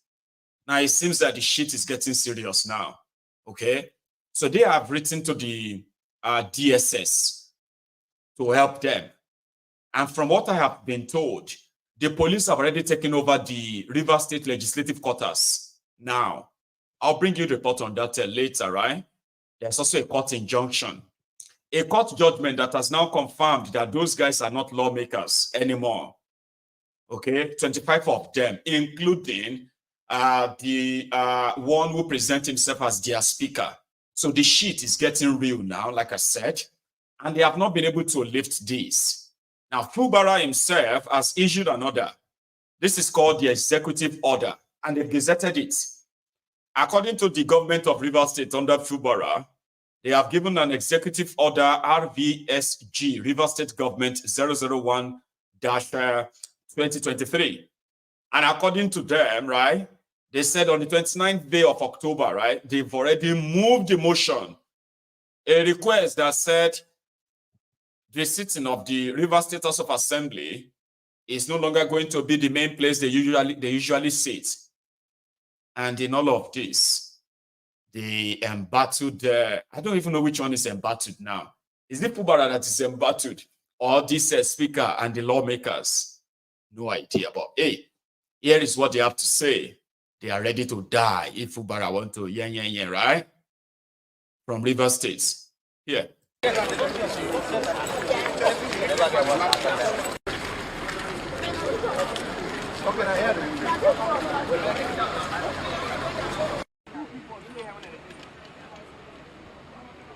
Talking. As you can see, this is where the governor and his team, they broke the gates. This is the point, this is the hinge you see. It's broken. The governor ordered his men to break. What we are seeing is corruption that is fighting back. Corruption is fighting back. Everything we have challenged the governor to answer, he has refused to answer them. All he is doing is to resort to blackmail, intimidation, media attacks. He has employed his media attack dogs. They are moving from one media house to the other, peddling falsehood against Rivers people, against lawmakers. We remain resolute. Yes, Rivers' job has been given to us, which is to make laws for the good governance of our people in line with Section 4 of the 1999 Constitution as amended. The local governments in Nigeria are properly provided for in Section 7 of the 1999 Constitution, which says that the local government shall be by democratically elected individuals, and we stand by that. We will resist any attempt to allow people who were not elected to be in office. The reason is because the Constitution is clear, and the Constitution abhors unelected people to be in office where elected people are supposed to occupy. Yesterday we sat, and by the grace of God, we were able to pass the Rivers State Local Government Law 2024, which is a bill that a member sponsored in order to consolidate all the laws of guiding the operations of local government in the states. By the special grace of God, we expect that the governor will give his assent. If he fails to give his assent, of course, the House will go with what the Constitution has asked us to do. But what is important is that 27 members of the House are intact. We are working together for the people of Rivers State. We are doing our job. We remain members. We remain principal officers. Governor has no jurisdiction to say who is a speaker or who is not a speaker. Governor does not have any iota of claim or any provision in the Constitution or any law that gives him power to say whether the assembly is existing or not. The House of Assembly is a creation of law, is a creation of the Constitution. And we're happy with what we're doing for Rivers State. It's important that I make it clear that the 27 members of the Rivers House of Assembly are sitting, conducting legislative business in line with the Constitution of the Federal Republic as altered, in line with our laws. We remain members. No member of the Rivers State House of Assembly has his or her seat declared vacant. The Constitution is clear that the only person that can declare a seat vacant is Mr. Speaker. I am the Speaker. I was elected by all the members sitting and present during the day the House was proclaimed. All the members voted me. I have continued to do my job, and I remain the Speaker. The Deputy Speaker is the Deputy Speaker. All of us were doing the job for which we have been elected to perform. It is shameful that the governor is resorting to desperate measures in order to garner support and to allow his appointee to take over our duty. But let me also make it clear and draw the attention of Rivers people and indeed Nigerians that there is a subsisting judgment of the Federal High Court which has issued an interim injunction on the governor. The governor is a party in that suit. asking the governor to stop interfering in our affairs. That judgment of court is still subsisting. The governor has appealed against it, and that judgment has not been set aside. That judgment has said it clearly that I am the speaker. Of course, I was elected by the people, and members are sitting and should not be disturbed. But every day we listen and read to media reports of some people who were suspended on the 30th of October, purporting to be principal officers of the House. They were duly suspended by the rules of the House. They are already in court. The court has not given any judgment to the contrary. The judgment is subsisting. The Constitution is clear as to how a member can leave his seat or vacate his seat. Our seats are intact. So we are happy. We know that plans are underway to harm us, but we know that we cannot run away from a job that we have been elected to perform. We remain resolute. I want to once again commend honorable members. Look at our women. Most of them they have left their families and serving our dear states. They are not afraid. They should tell the governor that members are not afraid. He can come with all the military personnel. He can come with all the police officers. We will sit when we need to sit. Anytime we have adjourned the house, when it is time to sit, we will sit because we have the mandate of the people to sit. Governor has no power over the legislature. The legislature is a creation of the Constitution, and he will be ashamed because he has nothing that he can do to stop us. All those fanning the embers of war in River State will be put to shame. River State House of Assembly members will remain resolute in line with peace. We want peace in the state, and that's why we're making good laws for the good governance of our dear states. The governor is the aggressor. He's the one who is the violent one. He's the one who is demolishing property belonging to assembly taxpayers' money. He's the one who is attacking us, sending thugs against us. He's the one carrying police shamelessly moving from place to place looking for what to demolish. Other governors are commissioning and making life better for their people. While he's moving around looking for what to demolish, he should be ashamed of himself. So we stand resolute, and I want to say that Rivers' work that has been given to us, which is to make good laws, we will continue to do it. We call on Mr. President of the Federal Republic. We call on the international community, the British High Commission, the US Embassy, all known democracies in the world to intervene and call these insane tyrants to order. He does not love democracy. He is a product of democracy, but he hates democracy. Democracies all over the world should call him to order. They should call him to order because our nascent democracy is at stake with the likes of Governor Similaye Fubara. He calls us young people, but most of the members here are in us by age.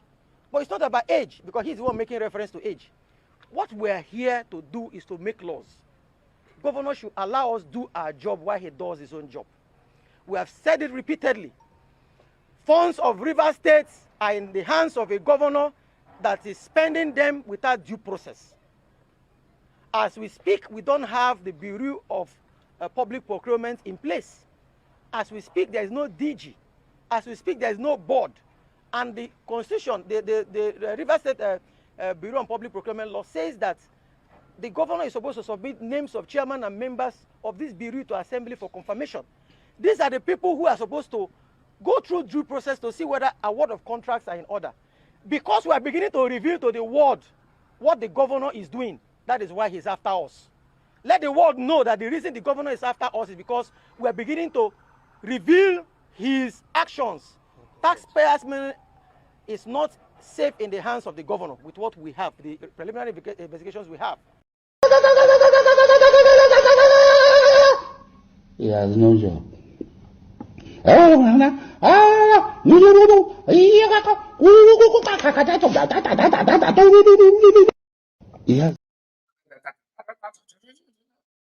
I wanted him to finish it.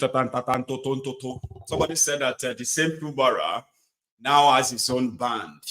I've never listened to them. Anyway, that's just said the brewing Wahala in Rivers. That's for today. Tomorrow is another day. Have you seen? What was impossible, you made possible. Jesus, yeah. Thank you. Anyway, that's just on the side.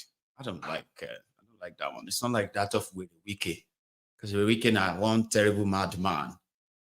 But we laugh when he shows the signs of his madness. People laugh. In that same River State, I don't know these guys, so they are calling for that chairman that asks people to remove Fubara. Confusion shall everywhere, shall right? Listen to them. We, the APC Solidarity and Development Forum, strongly condemn Chief Tony Okocha's declaration with utmost alacrity. We believe that his reckless statement is a call for anarchy and threatening the stability and progress of River State.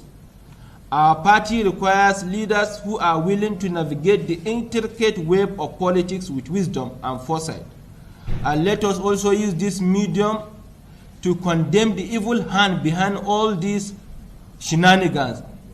Again, we regrettably express our deep disappointment and concern over the insensate call made by Mr. Tony Okocha for the impeachment of Governor Fubara. As a political party in a democratic nation, we do not interfere with the people's action in choosing what it is they might desire, or who it is that is their choice of a leader. We only subject ourselves to the perfect choice of leadership we believe they want, and leaving them to the choice they make. We therefore ask that this time everything be done in the right way, everything be handled in an orderly manner. This time the party be closely watched and every man's agenda come only behind the agenda to move the state. And we, the APC Solidarity and APC Solidarity Forum. Anyways, still pretty much about rivers. Okay, let's go to the next one because my time is almost up. Do you know that Meghan Markle and Harry Windsor, Prince Harry, as well as you would say Princess Markle? Okay, don't worry. Anyway, so these guys are in Nigeria right now, and they are being hosted by the Kaduna governor. It's just an extra. You call it extra. Harry and Meghan in Kaduna. Do you mind?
So you can see this is the prince and his mother, Princess Diana of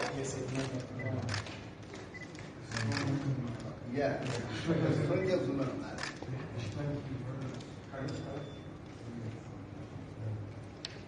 Here is another one. Waiting day of the prince and the princess.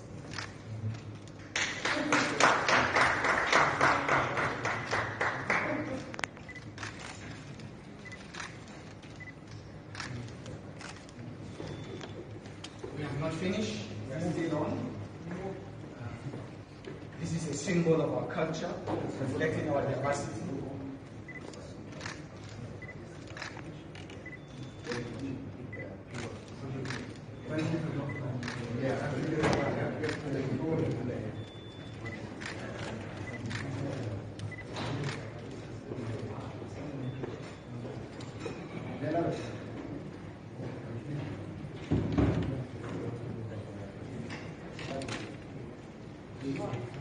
At this point, the governor will unveil you with this dress.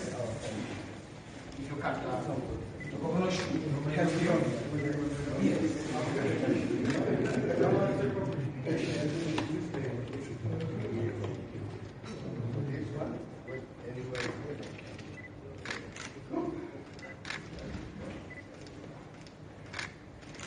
So I will invite General AVM Marcos to come forward to assist the governor in wearing this on the reins. Yes, you can help. Wearing this.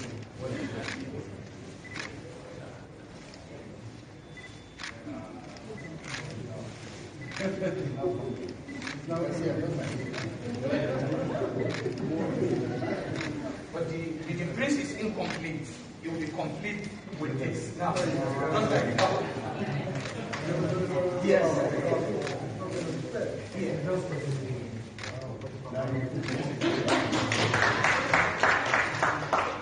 Can you come close so that we have a good photograph? I think what is the presentation? Not you.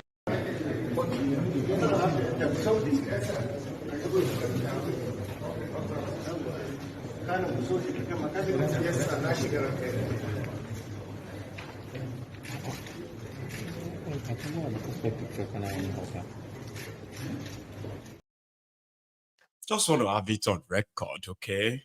So that at least years to come, you can possibly refer back to that on this platform, okay? So my question, before I round it up tonight, is going to be, my question is for those of you who are like the voluntary slaves, okay? It's almost 1 year now of Thiefnubu's illegitimate regime. A lot of you know your place now. You know where you belong now. A lot of you have now seen the size of your body. You've seen the size of your brain. You've seen the size of everything. You've known your levels now. So my question is that who is crying now? Who? Who is crying? Are those who are those who told us that we were gonna cry for 8 years, but it is less than 1 year now. They are begging for unity. They are asking us that are we happy that they are suffering, and the rest of other nonsense. So please, who is crying now? I found something, but I'll show you this first. It's a reminder. Nearly a year ago, one of the Agbadorians saw Thiefnubu somewhere and told him, commodification of the Naira, commodification of the Naira. You remember that? My president, commodification of the Naira. Commodification of the Naira. This is Ayode Shibaka Bongoli. My president, Your Excellency, commodification of the Naira. Yes. Commodification of the Naira, monetary policy. Commodification of the Naira, cassava. Use cassava. Cassava. Cassava. Commodification of the Naira for monetary policy. For monetary policy. Commodification of the Naira. Yeah. This Bongoli. This is Bongoli. Yeah. FAQ. Kinumowi. FAQ. However, APC, Egbekegbe, seems to have managed to find a way of bringing Obi and Thiefnubu together. And this is going to take place in America. And they said Thiefnubu is a speaker. He's not going to come. He's not going to show up. I'll show you what they posted. Because they are targeting you, the diasporans. They say, make you go invest in Nigeria. They need your dollars. And they know that if they leave Thiefnubu's face on that, there's possibility that nobody will attend. Here is a poster. They said 23rd and 24th to 26th of May. They want to come and talk to you in America. Nigerian American Business Forum. On how to come and invest in Nigeria. It's been almost 1 year. Not a single penny has been invested in that contraption except loans. Loans given to them by World Bank, IMF, and few others. African Development Bank and others. So maybe you should possibly hope that Thiefnubu will show. I know it won't show, it won't come. Okay? So if you go do mistake, go get sold. Look at that bank, Zenith Bank, sponsored by Zenith Bank. That is the bank of Tony Elumelu, the one that took Thiefnubu to African what do you call African Export and Import Bank, Afrexim Bank. It was the same Elumelu. Now that Elumelu, the one who go make a deal. No, not Elumelu, UBA. I think that one is UBA. Zenith is Jimovia. Okay. It's Jimovia. Sorry, mixed up. So Zenith and UBA, they were those who went on to make that deal of using $12 billion as collateral for $3.3 billion loan. Or leave that. Even that one, that Zenith, what is that guy's name again? Man, go check his name. Jimovia. You see this guy, this old Jimovia, is also one of the criminals working with Thiefnubu. You see, people who steal your money in Nigeria get to steal, we are able to launder the money with the help of all these banks and the bank CEO. Thiefnubu has appointed him as your chairman of the student loan. So he's coming to America to come and talk to all of you and see how much money they can get from you called investment. To buy invest in Nigeria, you must be a drug dealer or a criminal who have some money that you are looking for, how to clean the money. If you genuinely work for your money, you won't take your money to that contraption and give it to these drug dealers, these criminals. And it's the least advice I can give to you. But they are coming to America. Go and give them your money. They need investment from all of you. Since there is no investor coming, if you go there, I will use you as a story on this platform. By the time you carry your money, give them. You then have to wait for what they promise you. Return, Abi, like this, my brother.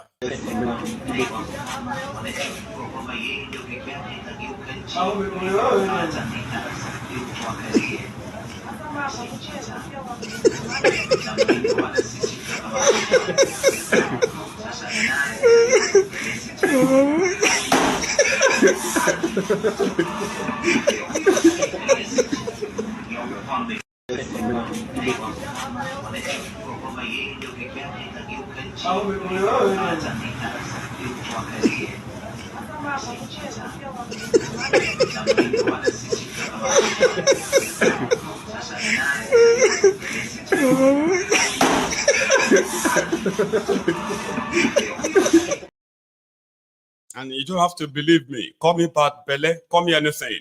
I am only trying to save you from an everlasting outbreak. But you can go ahead anyway. So they will be having the meeting and they are bringing Obi. So maybe Obi will tell you that it's safe to invest in Nigeria. And Kolu will say, renew Shege, renew hope, come and invest. And then you give them your money. I will be here. I shall be here.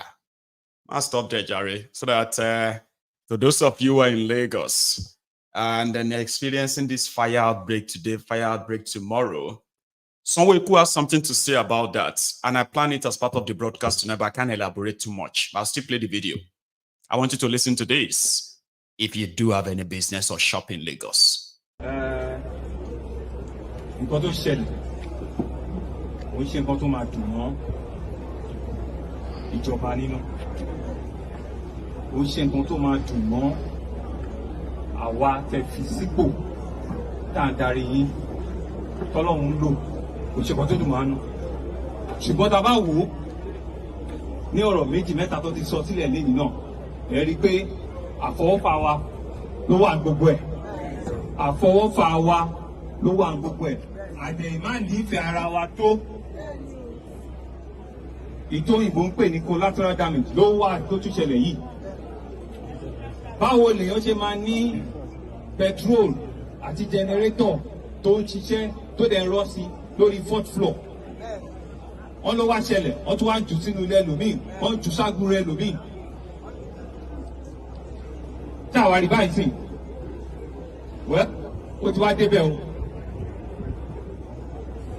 ó ti wá débẹ̀ gan-an náà sìn pé ìjọba wọn láti wá lo gbogbo agbára àti ipá tó ní láti rí i pé iṣẹ́ tó yẹ káwa máa ṣe is to protect life and property and we will not shy away from that responsibility and what that means is that we're going to step on everybody's toe to be able to do the right thing. We will step on as many toes as possible. We're coming back. We're going to take down several buildings. We're going to take down all those attachments. All these extensions that you are doing, totally unacceptable. Lab canio, fiscal planning, ilé tabati ripe kò budget approval. Kọ̀ǹgbẹ́lẹ́gùn developer tọkọ̀ ṣe ṣòro bá wọn ti gbé sókè mẹ́rin, òkè mẹ́ta, òkè márùn-ún. This will stop. Kò dìgbà dábàá para wa tán kó tó di pé à ń bára wí. Gbogbo ọjà náà tá à ń ṣe pé gbogbo lélẹ̀ ti sọ di ọjà, gbogbo lélẹ̀ ti sọ di stop.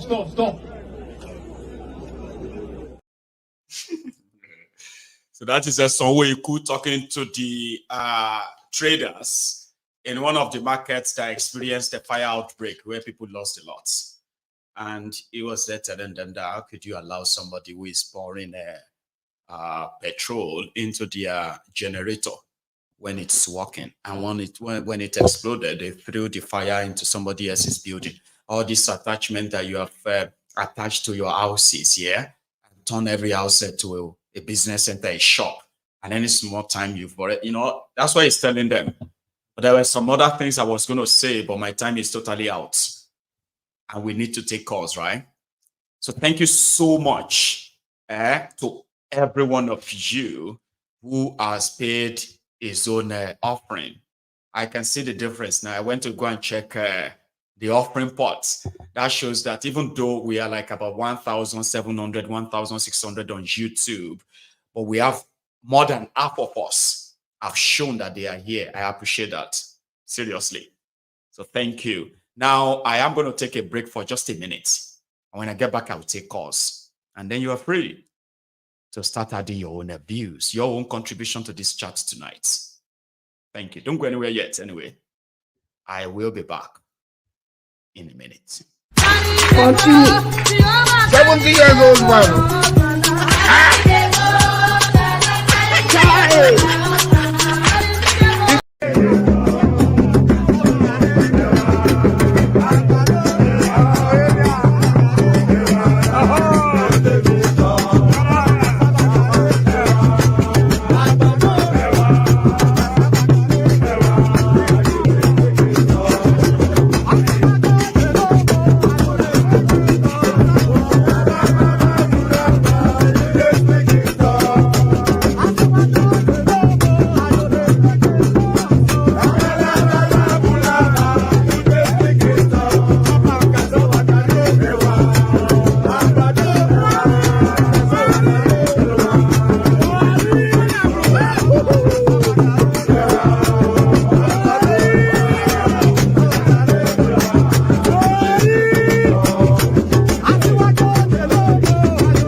Thank you. I do have my first caller tonight. Hello there. Hello, Mr. Maego. Hello, ma. How are you? I'm fine. This is AY from Netherlands. Oh, AY. See me. Yeah. Your voice came so cool that I actually thought, well, that should be the first lady.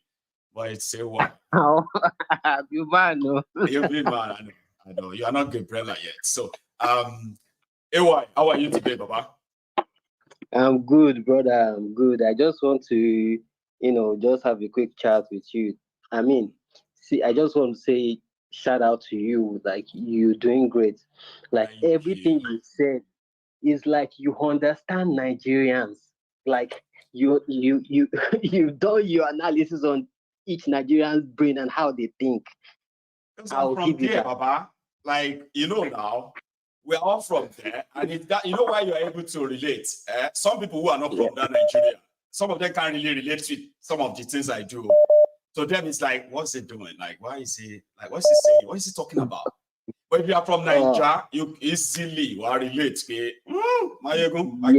get the drift.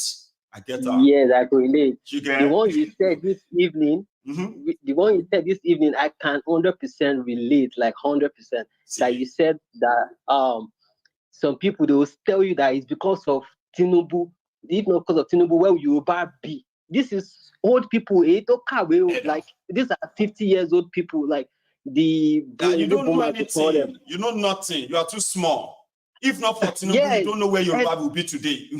Well, they would have finished Yoruba. Yoruba will not be anywhere if not for Tinubu. And you'll be like, okay, please, where is Yoruba? Can you tell us? You are too small. You don't understand. You don't understand. It's politics. Yoruba ò bá rọ́wọ́ mú. Yoruba ò ní rọ́wọ́ mú tí kò bá ń ṣe Tinubu ni. Ta ló wà ń bẹ̀ aside from, I will be looking like, wow. And these are people. How is that beneficial to us directly? Sure, you get like, tell me. I want to know because I don't know. Tell me. Yeah, it's so bad. Creepy, like people that you expect more from. Like these are working class. Like those uncles and the rest. Even one respected people.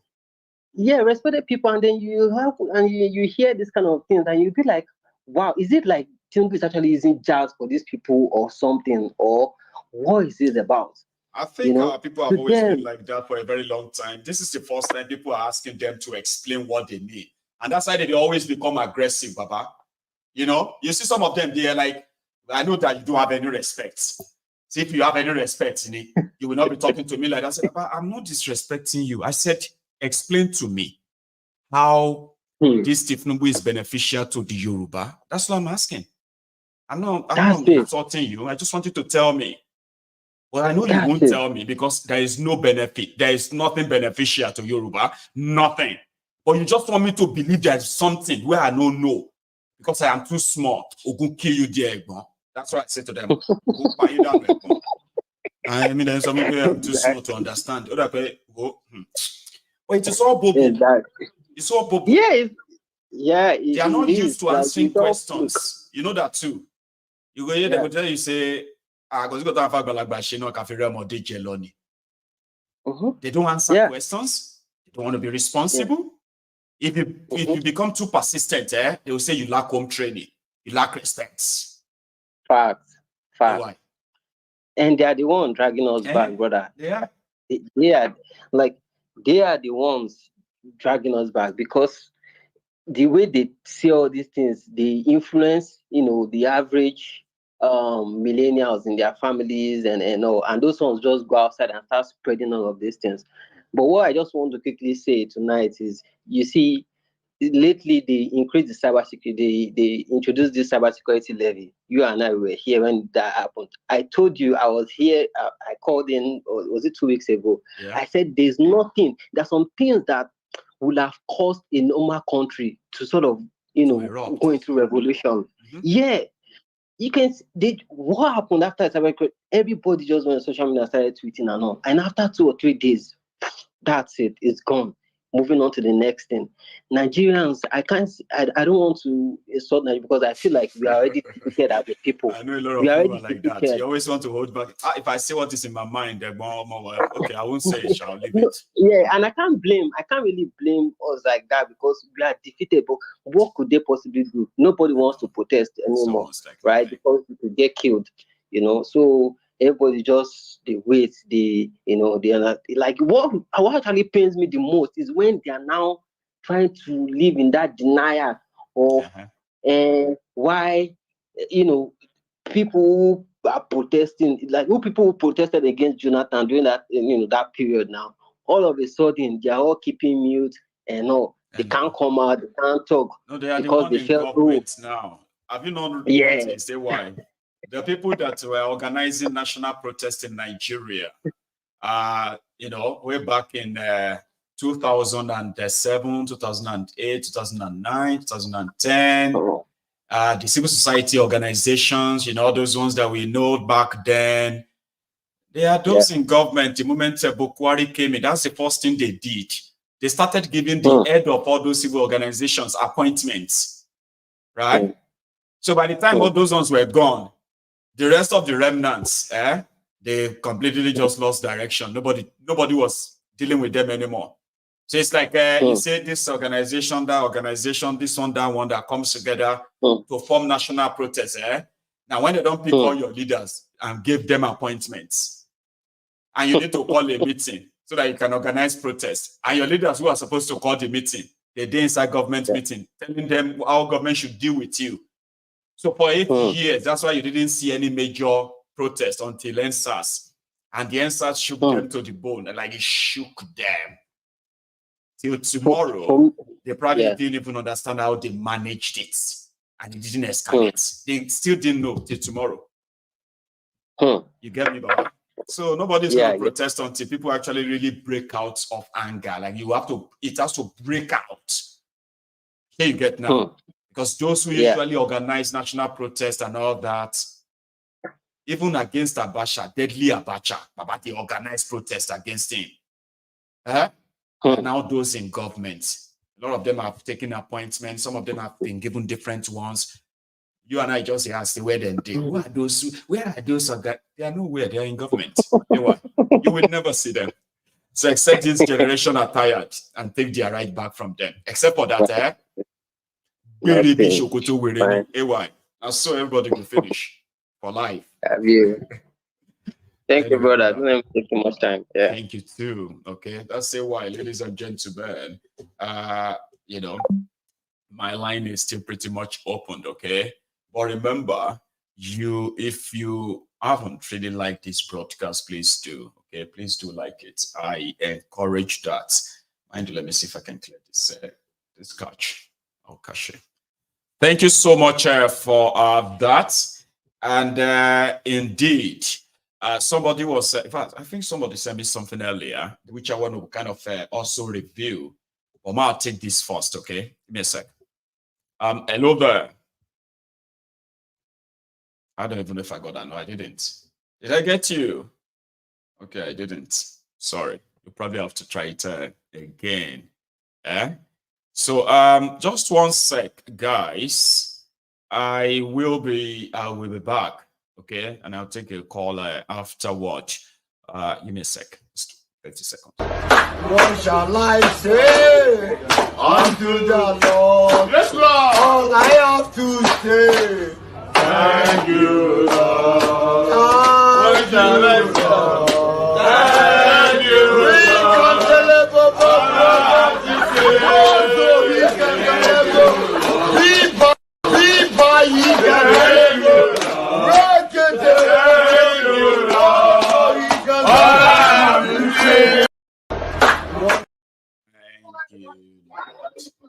Hello there. Hello, Mike. Oh, Ahmed. How far now? How are you doing, Baba? Yeah. Hello. Yeah, IP. Alhamdulillah. So, Yara. Yara. Alhamdulillah as well. Yawa. You don't try, you don't no, try. It's just if you don't confuse me with too much, don't load me with too much. No, I'm not confused. I don't load. Kind of move like Yeah. I wish say. Thank you, Baba. I wish say you people catch Osara. This thing for this. No, I know. I mean, there's so much I wish I could do, and there's actually so many things I can do. All I have to do is just one of these days I'm gonna be. Because these my people, them now them need this message the most. They need the message the most. But you know, there is something I've come to believe. Like you can't really save them. You can't really save them for it. You know, like this platform now, if you watch, you will see that there are most people, Yorubas, Igbos, that have been in this platform. They was once supporters of Tinubu, some were supporters of different political parties and stuff like that, you know. But as time goes on, they begin to realize that Oshini Gobele Oshini. And some of them, they will come and say, I used to be a supporter of Igba, or, you know, things like that. But, you know, my people from the north, they'll be saying that them be the main problem. Where will they face? Now, continuously, every day, their head day one place. That's why it's easy for someone like Megan Abikilon or more Fufunyi. We come Nigeria. We Kilon Waka, waiting they look for. I mean, they are not even like performing any royal duties anymore. No, any royal duty, but we just came to Nigeria. But, you know, Nigeria, trust Nigeria now. Nigeria can always like, But look at how they was watching you know. He's still a prince. Like, see, I mean, you still have to carry. He's the Duke of Essex. And she's the now waiting, of Essex. Now waiting. Most of these white people will see what say that they like to use. But you know, like, okay, for example, now here we will be inside military. Like in the military, you cannot really use anything racism. If you do anything of such, you are gone. On my bike on the streets, there is a strict rule for that. Right. Equality, that one day. But do you know that still yet it gets some people will say that they use them indirectly? That is if they feel say they rank you, their rank pass yours, they go want somehow put them inside, use them. Only person we sabi, only black guy. Nobody say how they complain, but I don't see many things. But you know what me I do? Me na that kind of guy will be say I be headache. Unkoti, most of the people cannot get away with most of the things. Not like bad things, though. There are things that I do that a lot of them can, right? Privileges that they cannot get away with. I get away with a lot of them. A lot of them. Because no matter how you treat me, I am that kind of person that will give you a complete respect. My respect is completely. Oh, you will not find any means to, nail me. So there is no way if I want to pull up something or want to do something or something is coming up or whatever privileges, you cannot use that color. That is here. Come talk of Nigeria now. Me, black to black. Fela said something. He said, if you talk about the white people being racist to the black people, what about the black people to themselves? What about the black racism or tribalism against black? Tribalism against black. Like you said something the last time, you said, oh, most of these people will be in abroad. They'll be saying, these white people, they are racist. And meanwhile, waiting that they do their own bigotry. It's worse, It's worse. Because that bigotry, that religious, it is the most things, don't get me, is causing more problem for us. That we can't even, we will not be moved and be promoting anything bigotry. Like what your anger is. Your exposure should have covered all of that. Somehow should have covered it for you. Like your exposure is for a reason. Single America, they push bigotry from America. Pushing xenophobia from America. And then that's why Maegu, I really thank God though. I really thank God say I know the Nigeria. Because I'm telling you, growing up in that particular place, I'm telling you, we lived with a lot of Igbo guys and stuff, but I mean, we didn't really want to speak in it because we always have it that Enyamurei, as they call them, they are not worthy to be living with. Like you can't live, you can't trust them. That? Like imagine you as a child. I'm telling you, that thing is in my head. Being raised to believe that. There are some people, I'm telling you, they are not worthy. They are not this, and they didn't tell you why.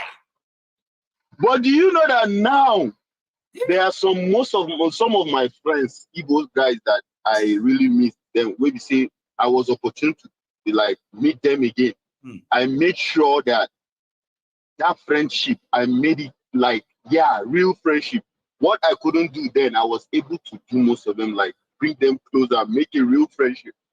Now, because they have already used that, put that shit in our brains, and we couldn't really think straight because of how messed up that system is. And that is exactly what's going on with the people from the north. That is why you see whatever you see Obi doing right now, because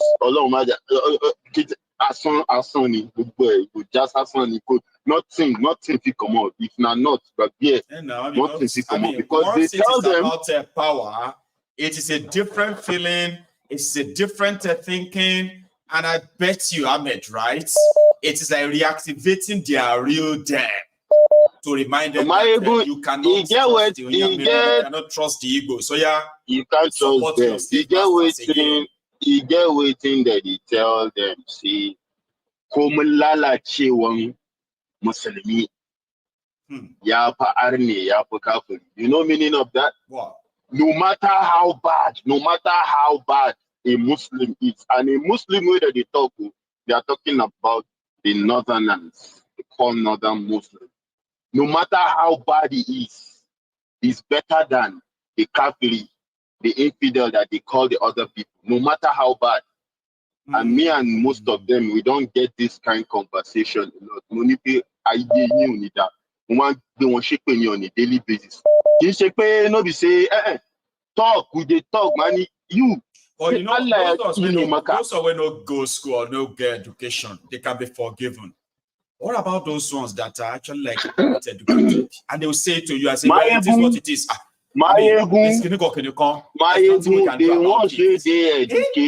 The ones who they educated inside them, not them that they use to go defraud the one we know. That is why you see say the school system now that they spoil and they go. You get some schools where we say they've been the function then. Now watching part watching selling issues. Now there's no more. In the northern part, the public schools they don't go. What's in law? Because they don't want them to go to school anymore. Because they believe the more they are educated. We still get redemption. Oh. You see, we from the south, we still get redemption. Oh. Forget we still we are but you see most of them from the north. I'm telling you, only that religion alone is a weapon they can use, because the core northern believes in his religion 100%. There is nothing you can tell him. I swear, even if he come out from Nigeria, go anywhere, that religion, this thing, say it's still there in blood. But you can't know until we say me and them we they argue. I not be say argue self. Anyone I they use and cause them. Man, you come with the kind of hypocrisy. If I go talk 1 or 2, 10 words, inside that 10 words, I must call like 9, 8, 9. I must put their politician carry insult them inside, because how you go talk say you be Muslim or do you know they do this, they do this. But you they come, they defend Pharaoh. Yes. Now they come, they defend Monapiki, then Iska, Matiachi. Now they come defend them. Because he's a governor. Down Burovas, Enshegu, and Wahala. Now they come defend them. Person still for TV, see video, but you can't still come back. You they defend them, and you want them to say you be Muslim. If they call prayer, you go come. Now them they day in front of Saul. If those criminals come mosque on Fridays, you go see them. They pushing don't lane. They collect peanuts, and you can't tell me say you na Muslim. No,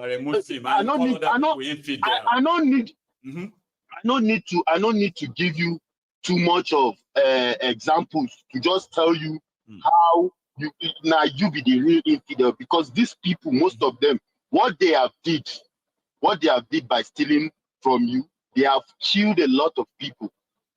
They have murdered a lot of lives. And what does Islam say? Islam, killing in Islam is haram. But those people, they have murdered a lot of people. Those people, they have supported a lot of the terrorists you are having today. They have supported them, and they are still sponsoring them, and they are killing you. What does Islam say? Do not kill. Yeah, but now you are supporting those people that are paying those people to continue to put you in because they are Muslims. And you come out, you want to cry, and you come out to call other people. Because somehow somebody told you that a worse Muslim is better than the best infidel. It doesn't even make any sense. Exactly. So we know there are bad people. We know there are bad Muslims, but the worst Muslim is far better than the best. The best Christian. I'm like, that make any sense. That is one of those things. That is one of those things that they told them about Jonathan. Even though we know say Jonathan said he had no correct, but those are the things they told them about Jonathan. Those are the things they told them, and they are still telling them about Peter Obi today. That the worst, that even if Tinubu is the worst thing, he is still better. And you know, one thing is I asked them one question. I said, Igbos that you people you don't like. I just like sincere one of my friends who was having conversation. Himself no degree. I can't ask and say, can you tell me just one thing? Like one thing that you have against the Igbos, just one thing. He said, the thing he has against them is they want to break Nigeria. Say, I come ask and say they want to break Nigeria. Really? He say yes. And you know, Nigerians are our own country. Calm down. I say calm down. They won't break Nigeria. Now tell me, you will be say, nobody say no be say are the no or something. But you will be say sometimes they run come my side for help. Why? They run come my side for help. Now tell me, waiting down Nigeria, since where you did, sincerity, what have you achieved as a Nigerian that you say you are? He said, you know, we are praying. No, I said, no, nothing like we are praying. Just waiting you don't achieve. Just one thing. Answer my question. Waiting you don't achieve. Just one thing. If you tell me, I go double waiting, I go give you. Say, back answer, you are not answering my question. What has Nigeria done for you? You are a graduate. Now graduate, you go school, you know how you take go your school. You know, say today call me, today call that person, today struggle. How you take push and but now here you are today. You are even a graduate with no correct job. You still there. Waiting, tell me, what has that Nigeria done for you? You say nothing really, but you know, still yet. We still our country, money come. Have you gone back to go and read your history? You went to school. Why are you acting like you are a dumb fuck? What the hell you don't do? Go back to school. Go back to school. Even though you know, go do research. Google day. You get phone. Do research. How was that Nigeria that you love your country? How was it created? How did you get to that Nigeria? Waiting that they give you. Your parents, so you did. Since they don't tell you say Nigeria go better, since them born you are over me and you. We are over 30, close to our 40s. You demand. You still sit down here. You think about Nigeria. What has that Nigeria done for you? You can't sit down. They look money exactly. That Nigeria that you are defending, the Igbos, it is not paying them. That is why they want to go. So why would you hate them? Because they want to leave what is not favoring you. You want to be there. They want to go. Why are you hating? You can't keep quiet. You guys need to think. These are things that you need to start pushing to the rest of your people back in the north. Start telling them the Igbos are not the people for you to hate. The people you are supposed to hate are your own leaders from the same place that you come out from. They are the criminals that have put you in this situation. There is nothing. An Igbo man did not come to your place and come and contest and went to Abuja and start stealing the money that he's supposed to use for you. He didn't do that. No. Nothing concerning Igbo. Themselves, they face their own problem. That is why you see people like Nnamdi Kanu came out and they are fighting those criminals from their various states. Yes. Before the Nigerian government intervened and start prosecuting him. Or you want to tell me what has he done? Because he had to break up Nigeria. The same Nigeria that didn't favor you. How are you thinking? My guy, keep quiet. Exactly. If you can sit down and think about things, if you can sit down and think about this, sit down and think about this every day of your life, continue waking up and thinking about this. Probably you will have some good mind to understand that these people you are hating on, they are not people. They have no business with you. Ahmed, they have no business with you. Thank you so much. We need to these people. That we need to work on these people.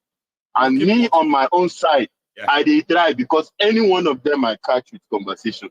Well, be here that you know if you win me for that conversation because that's in Nigeria where you believe. Now I go use defeat you. No alarm. Good job there. Yes. Allah, sure. Thank you so much. All right. Good one. So that's Ahmed there, ladies and gentlemen. I have another caller though. Thank you once again. I have seen improvements on how we are now reacting to this clip, and I'll continue to say thank you to all of you who left the comment section to go and drop their own offering, which is liking the video. Okay. Once you have done it once, you don't need to do it twice. Once is enough. I thought I had a caller. Do I have you there? Hello. Hello, my how are you? Hello, sir. Baba. How are you doing today? I'm very well. Thank you so much for asking. And how are you? Yeah, fine. I've missed so many of your program that and I want to contribute, but unfortunately, the phone couldn't go and I couldn't get you.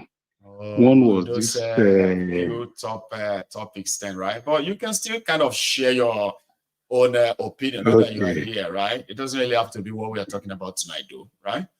Okay. So you can pick it up and just say, well, I want to say something about that, and all of us will listen. Okay. Yes, sir. What has to do with this issue of religion? Especially when you talk about Christianity, one thing I just want us to clear here, because people now look at every Christian, every pastor as if these ones have committed one crime or the other.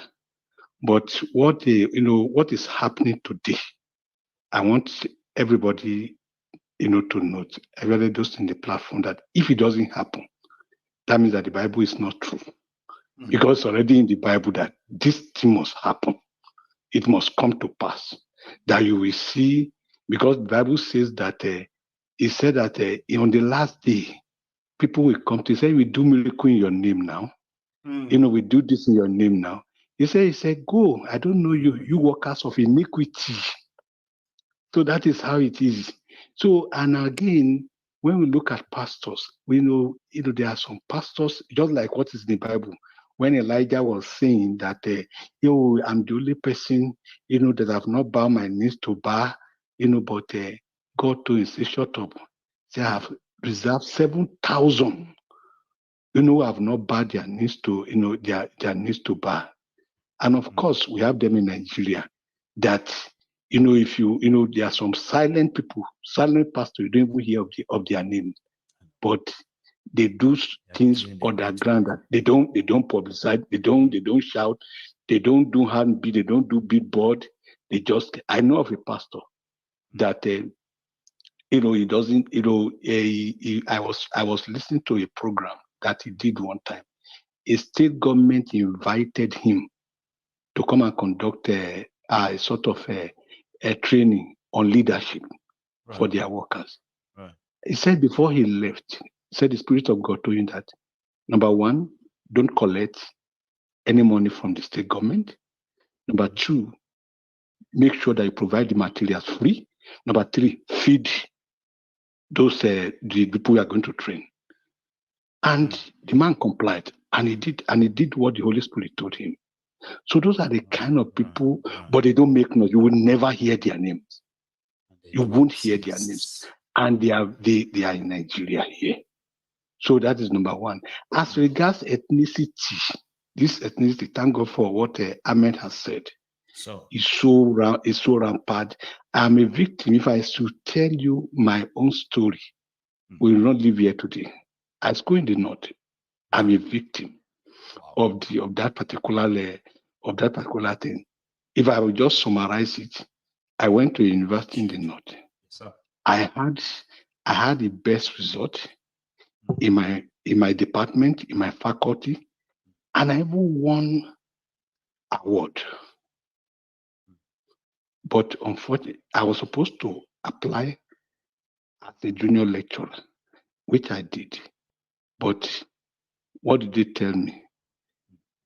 I am not from that place, so you cannot be employed. And that was the end of the story. They said it to my face. They said it to my system of a thing, right? It's not a quota system, a question of issue of they just hate this one. I saw a lady was saying that when they have good result, they want to be applying to this university, and we are the one who hid their files, and they will never get job in the university. That is it. And when you look at them, it's very unfortunate that when you look at those schools, they don't go to school. Actually, in the rural area, they don't go. They don't go to school. I will tell you an experience. I was a teacher in one of those schools. So one day, our vice principal went to the state capital to go and attend a meeting. And they said they complained there that, we don't normally, that the local government are funding the feeding of these students. They feed them free. The local government is funding their feeding. And the local government, they don't even have those numbers in those schools. They say, okay, what do we do? Because they have already asked the local government to be paying 80% of the feeding allowance of those students. So they said, okay, go and do it the way our vice principal came. He told our principal, the north is very divided. In that state, we have Christians in the south, we have the Muslims in the north. And they said, okay, go and, the principal said, okay, he told the vice principal, go and do it the way you like. I just saw that they start calling southerners in the school to the office, start giving them letter. And we asked this one, where are you going? He said he has been expelled. This one has been expelled.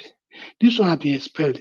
The one that are doing, representing us the one that are representing in competitions like this literary and debate program and all the rest. Right. They said I'll be expelled. I said, what?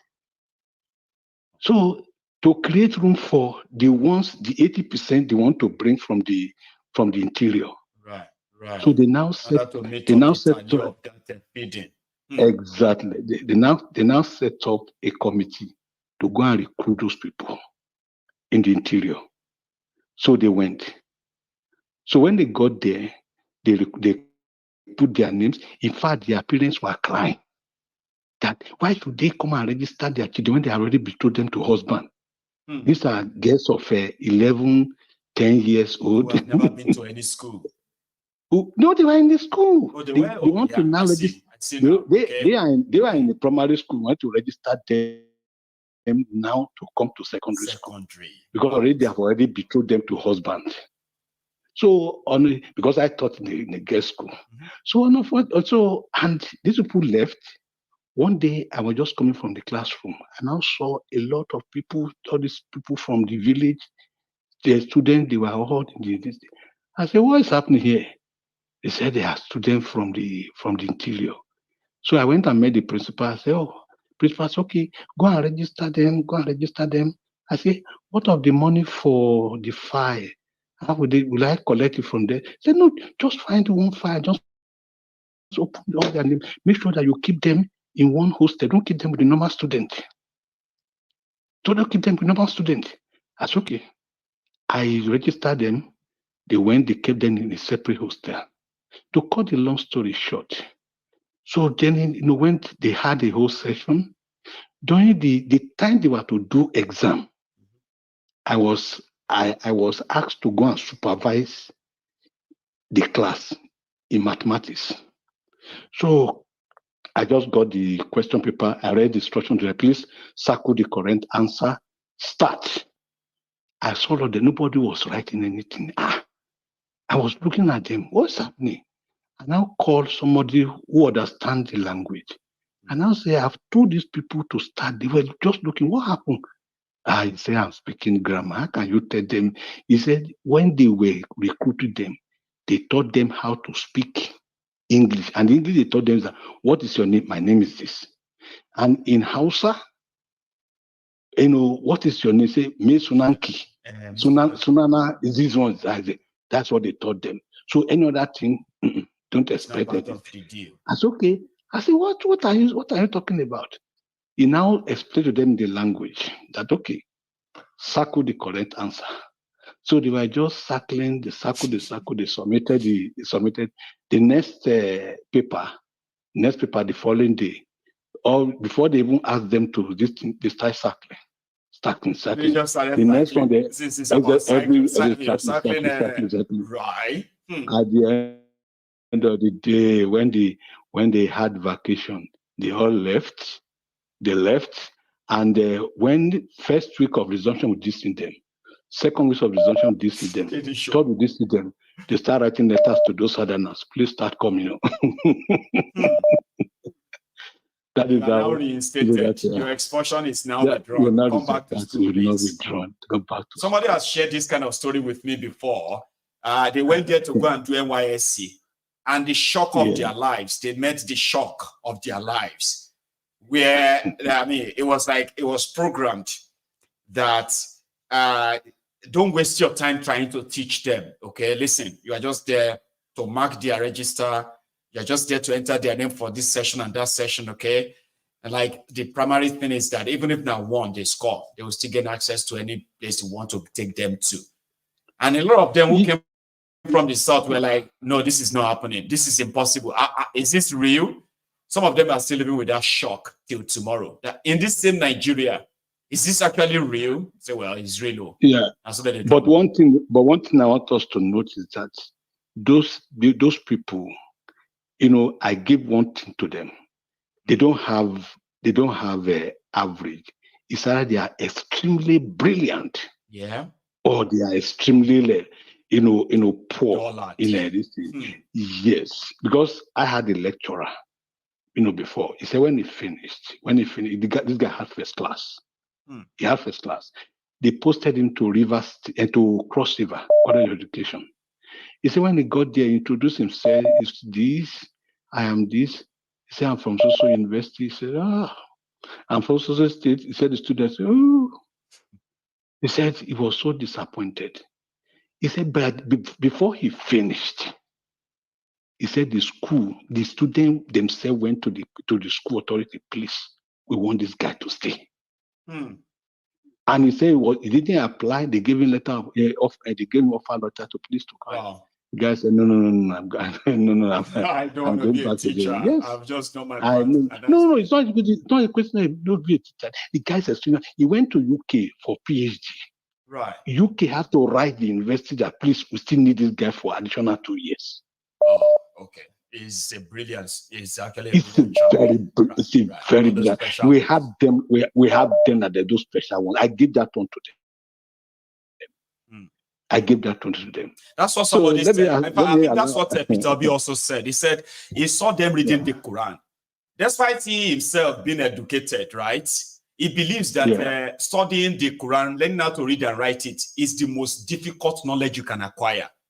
But he saw children that the same brain that they could use to kind of learn the Arabic, read, understand, and write it. They can use the same brain to actually study medicine, this, that, and they will still excel. But there's a systemic arrangement that they wanted to keep making them look inadequate in order to fit in the agenda that they have set for a long time. That's my own belief. Yeah, but the question is that one thing we have to notice this. You see, one thing we have to notice this.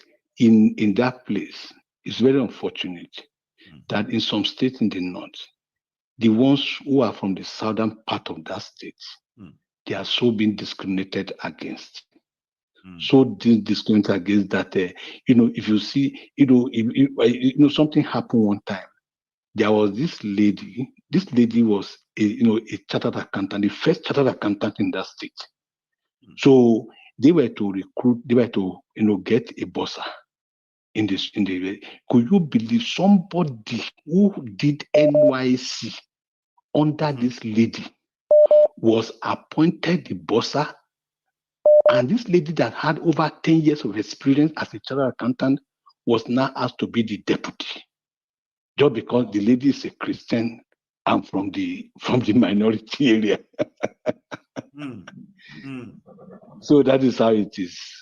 So it's so unfortunate. If you don't go there and if you don't go there and see for yourself, if you don't go there and see for yourself, you will not be able to appreciate. If they say some things to you, you will probably never believe it's possible. Yes. Something. I want to say something here, sir. Having this interaction together tonight, okay, that you made mention of, you call our attention to, the importance of remembering that in the face of all of these abnormalities in Nigeria, right, including the religious manipulation and all of that, there are still people who do their best in a very small space they found themselves, right, to do the right thing as pastors, men of God, or even like ordinary people who are just like Christians or even Muslim that are like not really, they're like unsung heroes, right? I love the fact that you pointed that out. We need to always appreciate every effort of everyone from every space, because the point here is this: we are trying to see changes in people of influence. If you are a pastor, if you are an imam, okay, and you find yourself being in charge, being what they call this, a shepherd, right, of a flock, okay. See it as an opportunity to impact positively on them, because if they know better, there's possibility that they will impact the society. And I want us to kind of always use a song, not use the blanket statement of, oh, Nigerian pastors are this. For the sake of this course, right, I am going to encourage us here to, please, if we have to mention that, let's use some. Because you see, people like yourself and others who are indeed religious or probably like doing their best in the little space they found themselves, right? I can't imagine how it feels when you watch and everybody just drop it like that on you. All these pastors, all these Christians, all this religion. And all of us have opinion, by the way, on that. So thank you so much. Yeah, everybody have an opinion, but the question is that we all submit to one constitution as a Christian. Yes. As a Christian, the Bible is our constitution. Anything outside the Bible, forget about it. You are on your own. You are on your own. It's heresies. So that is what I know. Yes. Thank you. Thank you so much. God bless you. Yeah, I appreciate that too. Like it is, it's pretty much like heartwarming, right? When you see people who does things not because they want to be given a medal or be praised, and you see all this little effort, good effort of some people. They're actually still part of what gives some of our societies, this is our society, right, sane. If not, a lot of people would have probably like gone bunker. And I agree with that, my last caller, right? Let's learn to use some. Hello there. Hello, Mr. Mangu. Hello, sir. How are you? I'm fine. How are you doing? I'm very well. Thank you. Please. Yes. Thanks for giving me the opportunity to share my views. You see, I would like call a spade a spade. Go for it. If I want to quantify the percentage religion has contributed towards the problem, especially in Nigeria, I would grade it 90%. Simply because, that's massive. We cannot deny the fact. You see, I keep on using this analogy. The creator of the universe gave everybody one head. He blessed us with a powerful mind that we as Africans don't know how powerful and innovative our mind can be. He gave Africa more compared to other continents. We have more resources, but we don't know what to do with these resources. USA is powerful today, not because USA prays or they do night vigil, they open churches or so. They pray because they understand the collective power in utilizing the minds of its citizens towards innovation. If you go back to world wars, various wars that has been fought in this our planet, it took graduates from schools. Example, Alan Turing. He built what they call the Enigma machine. That machine saved the lives of more than 4 million people. Because he said one thing, he said it takes a machine to defeat a machine. Now, why am I coming back to the blame? If you're a pastor telling your people, you're watching your people die, you're telling them not to do anything, just hope for the problems to go away. You're clearly lying to your people. Someone is bringing AK-47. You are bringing anointing water. That is not a fair match. No, that's not fair. It's not a fair match. So the point we start telling our people the truth, that's the gateway to our freedom. Even Jesus Christ himself, when he got into the church, you saw how he destroyed the temple when he noticed the house is now used for buying and selling. Let's be sincere. Have we not gone back to the same thing Jesus Christ destroyed? God gave us conscience. Even without a book, we know what is right and what is wrong. We know killing is bad. So if we come under this umbrella that we shouldn't criticize these people, that's because they lied to their people. Imagine in the 1970s, 80s, if Nigeria had built more schools and hospitals, imagine how far we would have gone by now. Nations have started exploring planet Mars. They started going outside this planet. No African country knows what happened beyond our planet. And we are so relaxed. We don't even know. We don't even know enough about our planet. Stop trying to look for another one. Despite the availability of this endless stream of information on this our planet, right? We do not even know enough because they are not things that we discovered ourselves. They are things that they are told us. So why are we going to go and research about outside the world? I mean, outside this space. But I get a drift or continue. Exactly. NASA, they said with confidence that before 2030, they will find another planet Earth. It's on the internet. Yes. We are so relaxed, and that's a sign of mediocrity. God blessed us with a powerful mind. The human mind is more powerful than a computer. It is. Because the human mind created the computer. But we are never going to create the computer when we spend out of our 24 hours, all we think about is, God, come and change our diapers. God, come and do this for us. God, do this for us. God has given us more. We have no right to even ask us for anything because he gave us more. Nations that God didn't best weather, best soil that could grow anything. It's giving us resources that the rest of the world wants. Exactly. For me, yet we are going through all of this. I believe in one thing. Every generation's duty, we owe ourselves a duty. The first duty is to learn from the mistakes of the past. And the second one is to prepare the next generation. You cannot build a country on hope and lies. No. We cannot give the next generation and tell them, don't worry, let us keep on praying. Once we've prayed, what happened to that prayer?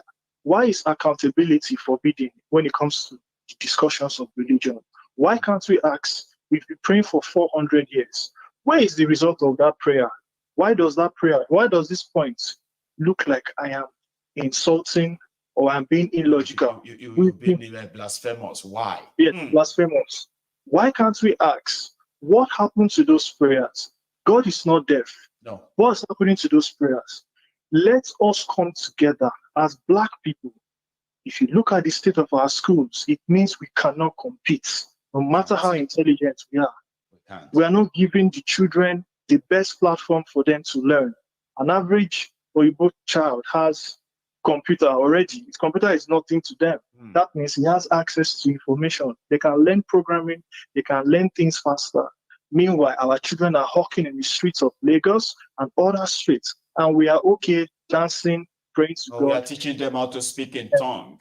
Teaching them so how to they can speak. say, oh yeah, look at him. How do He's we just think 7 years old. He's so powerful. He has a very strong, powerful spirit, Holy Spirit.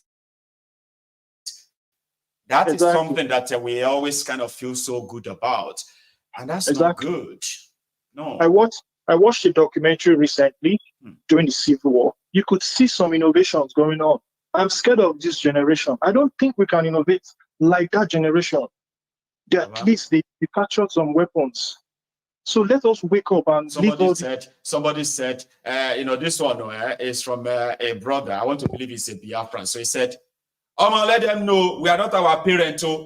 Okay? We are more clinical than our parents. I say, calm down. Your parents from scratch, from nothing. They build armor tanks. They build mortars. They fought Nigeria for 3 years. For 3 good years. So please put some respect on the name of that your parents, okay? Don't come around and say we are not our parents. We are the Biafrans of today. We know the fake nonsense. See, put some respect, okay? Those parents you are talking about, what they did. This generation is yet to even try it. Brother, please. Was mind-blowing. Before I go, yes, sir.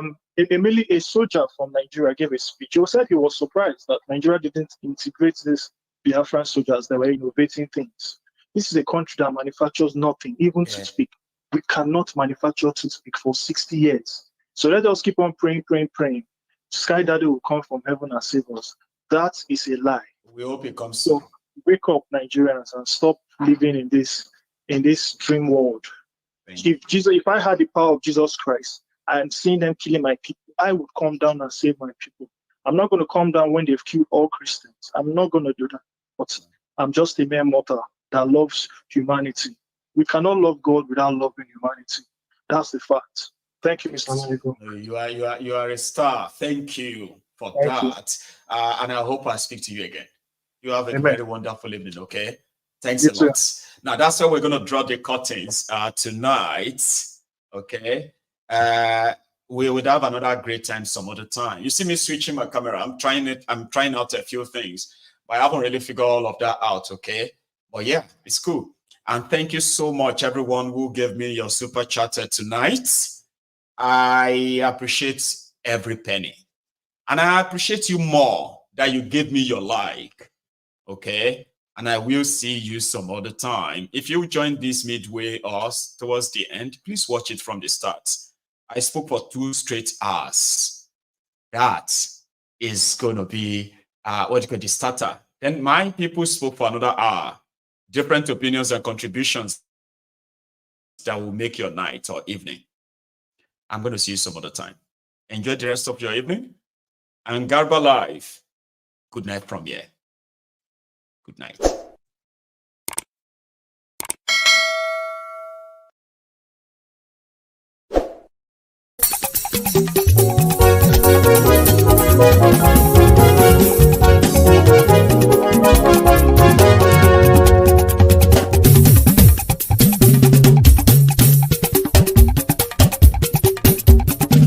Mayegun làwa mọ̀ làmọ̀ tó dòdòdò. Mayegun dayari Nayibi #1. Mayegun làwa mọ̀ làmọ̀ tó dòdòdò. Mayegun dayari Nayibi #1. Mayegun ti dé o ọ̀rẹ́ ara yìí. Mayegun dayari Nayibi #1. Lórí Facebook lórí YouTube. Mayegun dayari Nayibi #1. Gbogbo bó ṣe ń lọ ni Mayegun já wa sí. Mayegun dayari Nayibi #1. Àṣírí ọ̀jẹ̀lú kì í bò níbẹ̀ o. Mayegun dayari Nayibi #1. Bó bá ṣe eré àní Mayegun máa wí. Mayegun dayari Nayibi #1. Ó sì tún ṣe eré wàá gbọ́ níbẹ̀ o. Mayegun dayari Nayibi #1. Mayegun dayari political. Mayegun dayari Nayibi #1. fatherism kò sí lọ́rọ̀ Máyégún. Máyégún diary na ibi nọ́mbà wọn. Ẹ farabalẹ̀ sẹ́ o kẹgọ́rọ̀ lẹ́nu o. Máyégún diary na ibi nọ́mbà wọn. Àní Máyégún làwa mọ̀ tó dòdòdò. Máyégún diary na ibi nọ́mbà wọn.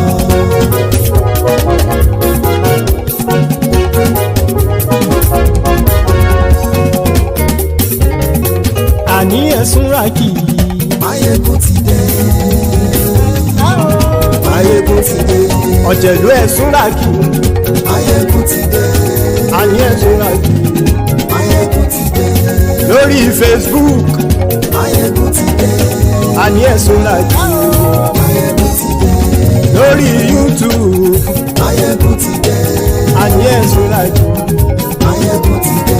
Bọ́ bàbá gbé wúrẹ́. Máyégún máa wí. Àní ẹ̀sùn rákì. Máyégún ti dé. Ijó ìgbádìyẹ. Máyégún máa wí. Àní ẹ̀sùn rákì. Máyégún ti dé. Bí pẹ̀sìdó bá rúfin o. Máyégún máa wí. Àní ẹ̀sùn rákì. Máyégún ti dé. Bí gómìnà kówó jẹ. Máyégún máa wí. Àní ẹ̀sùn rákì. Máyégún ti dé. Ọlọ́pàá tí ń gba rìbá. Máyégún máa wí. Àní ẹ̀sùn rákì. Máyégún ti dé. Aṣòfin tí ń rúfin o. Máyégún máa wí. Àní ẹ̀sùn rákì. Máyégún ti dé. Òpùrọ́ olóṣèlú. Máyégún máa wí. Àní ẹ̀sùn rákì. Máyégún ti dé. Ọ̀jẹ̀lú ẹ̀sùn rákì. Máyégún ti dé. Àní ẹ̀sùn rákì. Máyégún ti dé.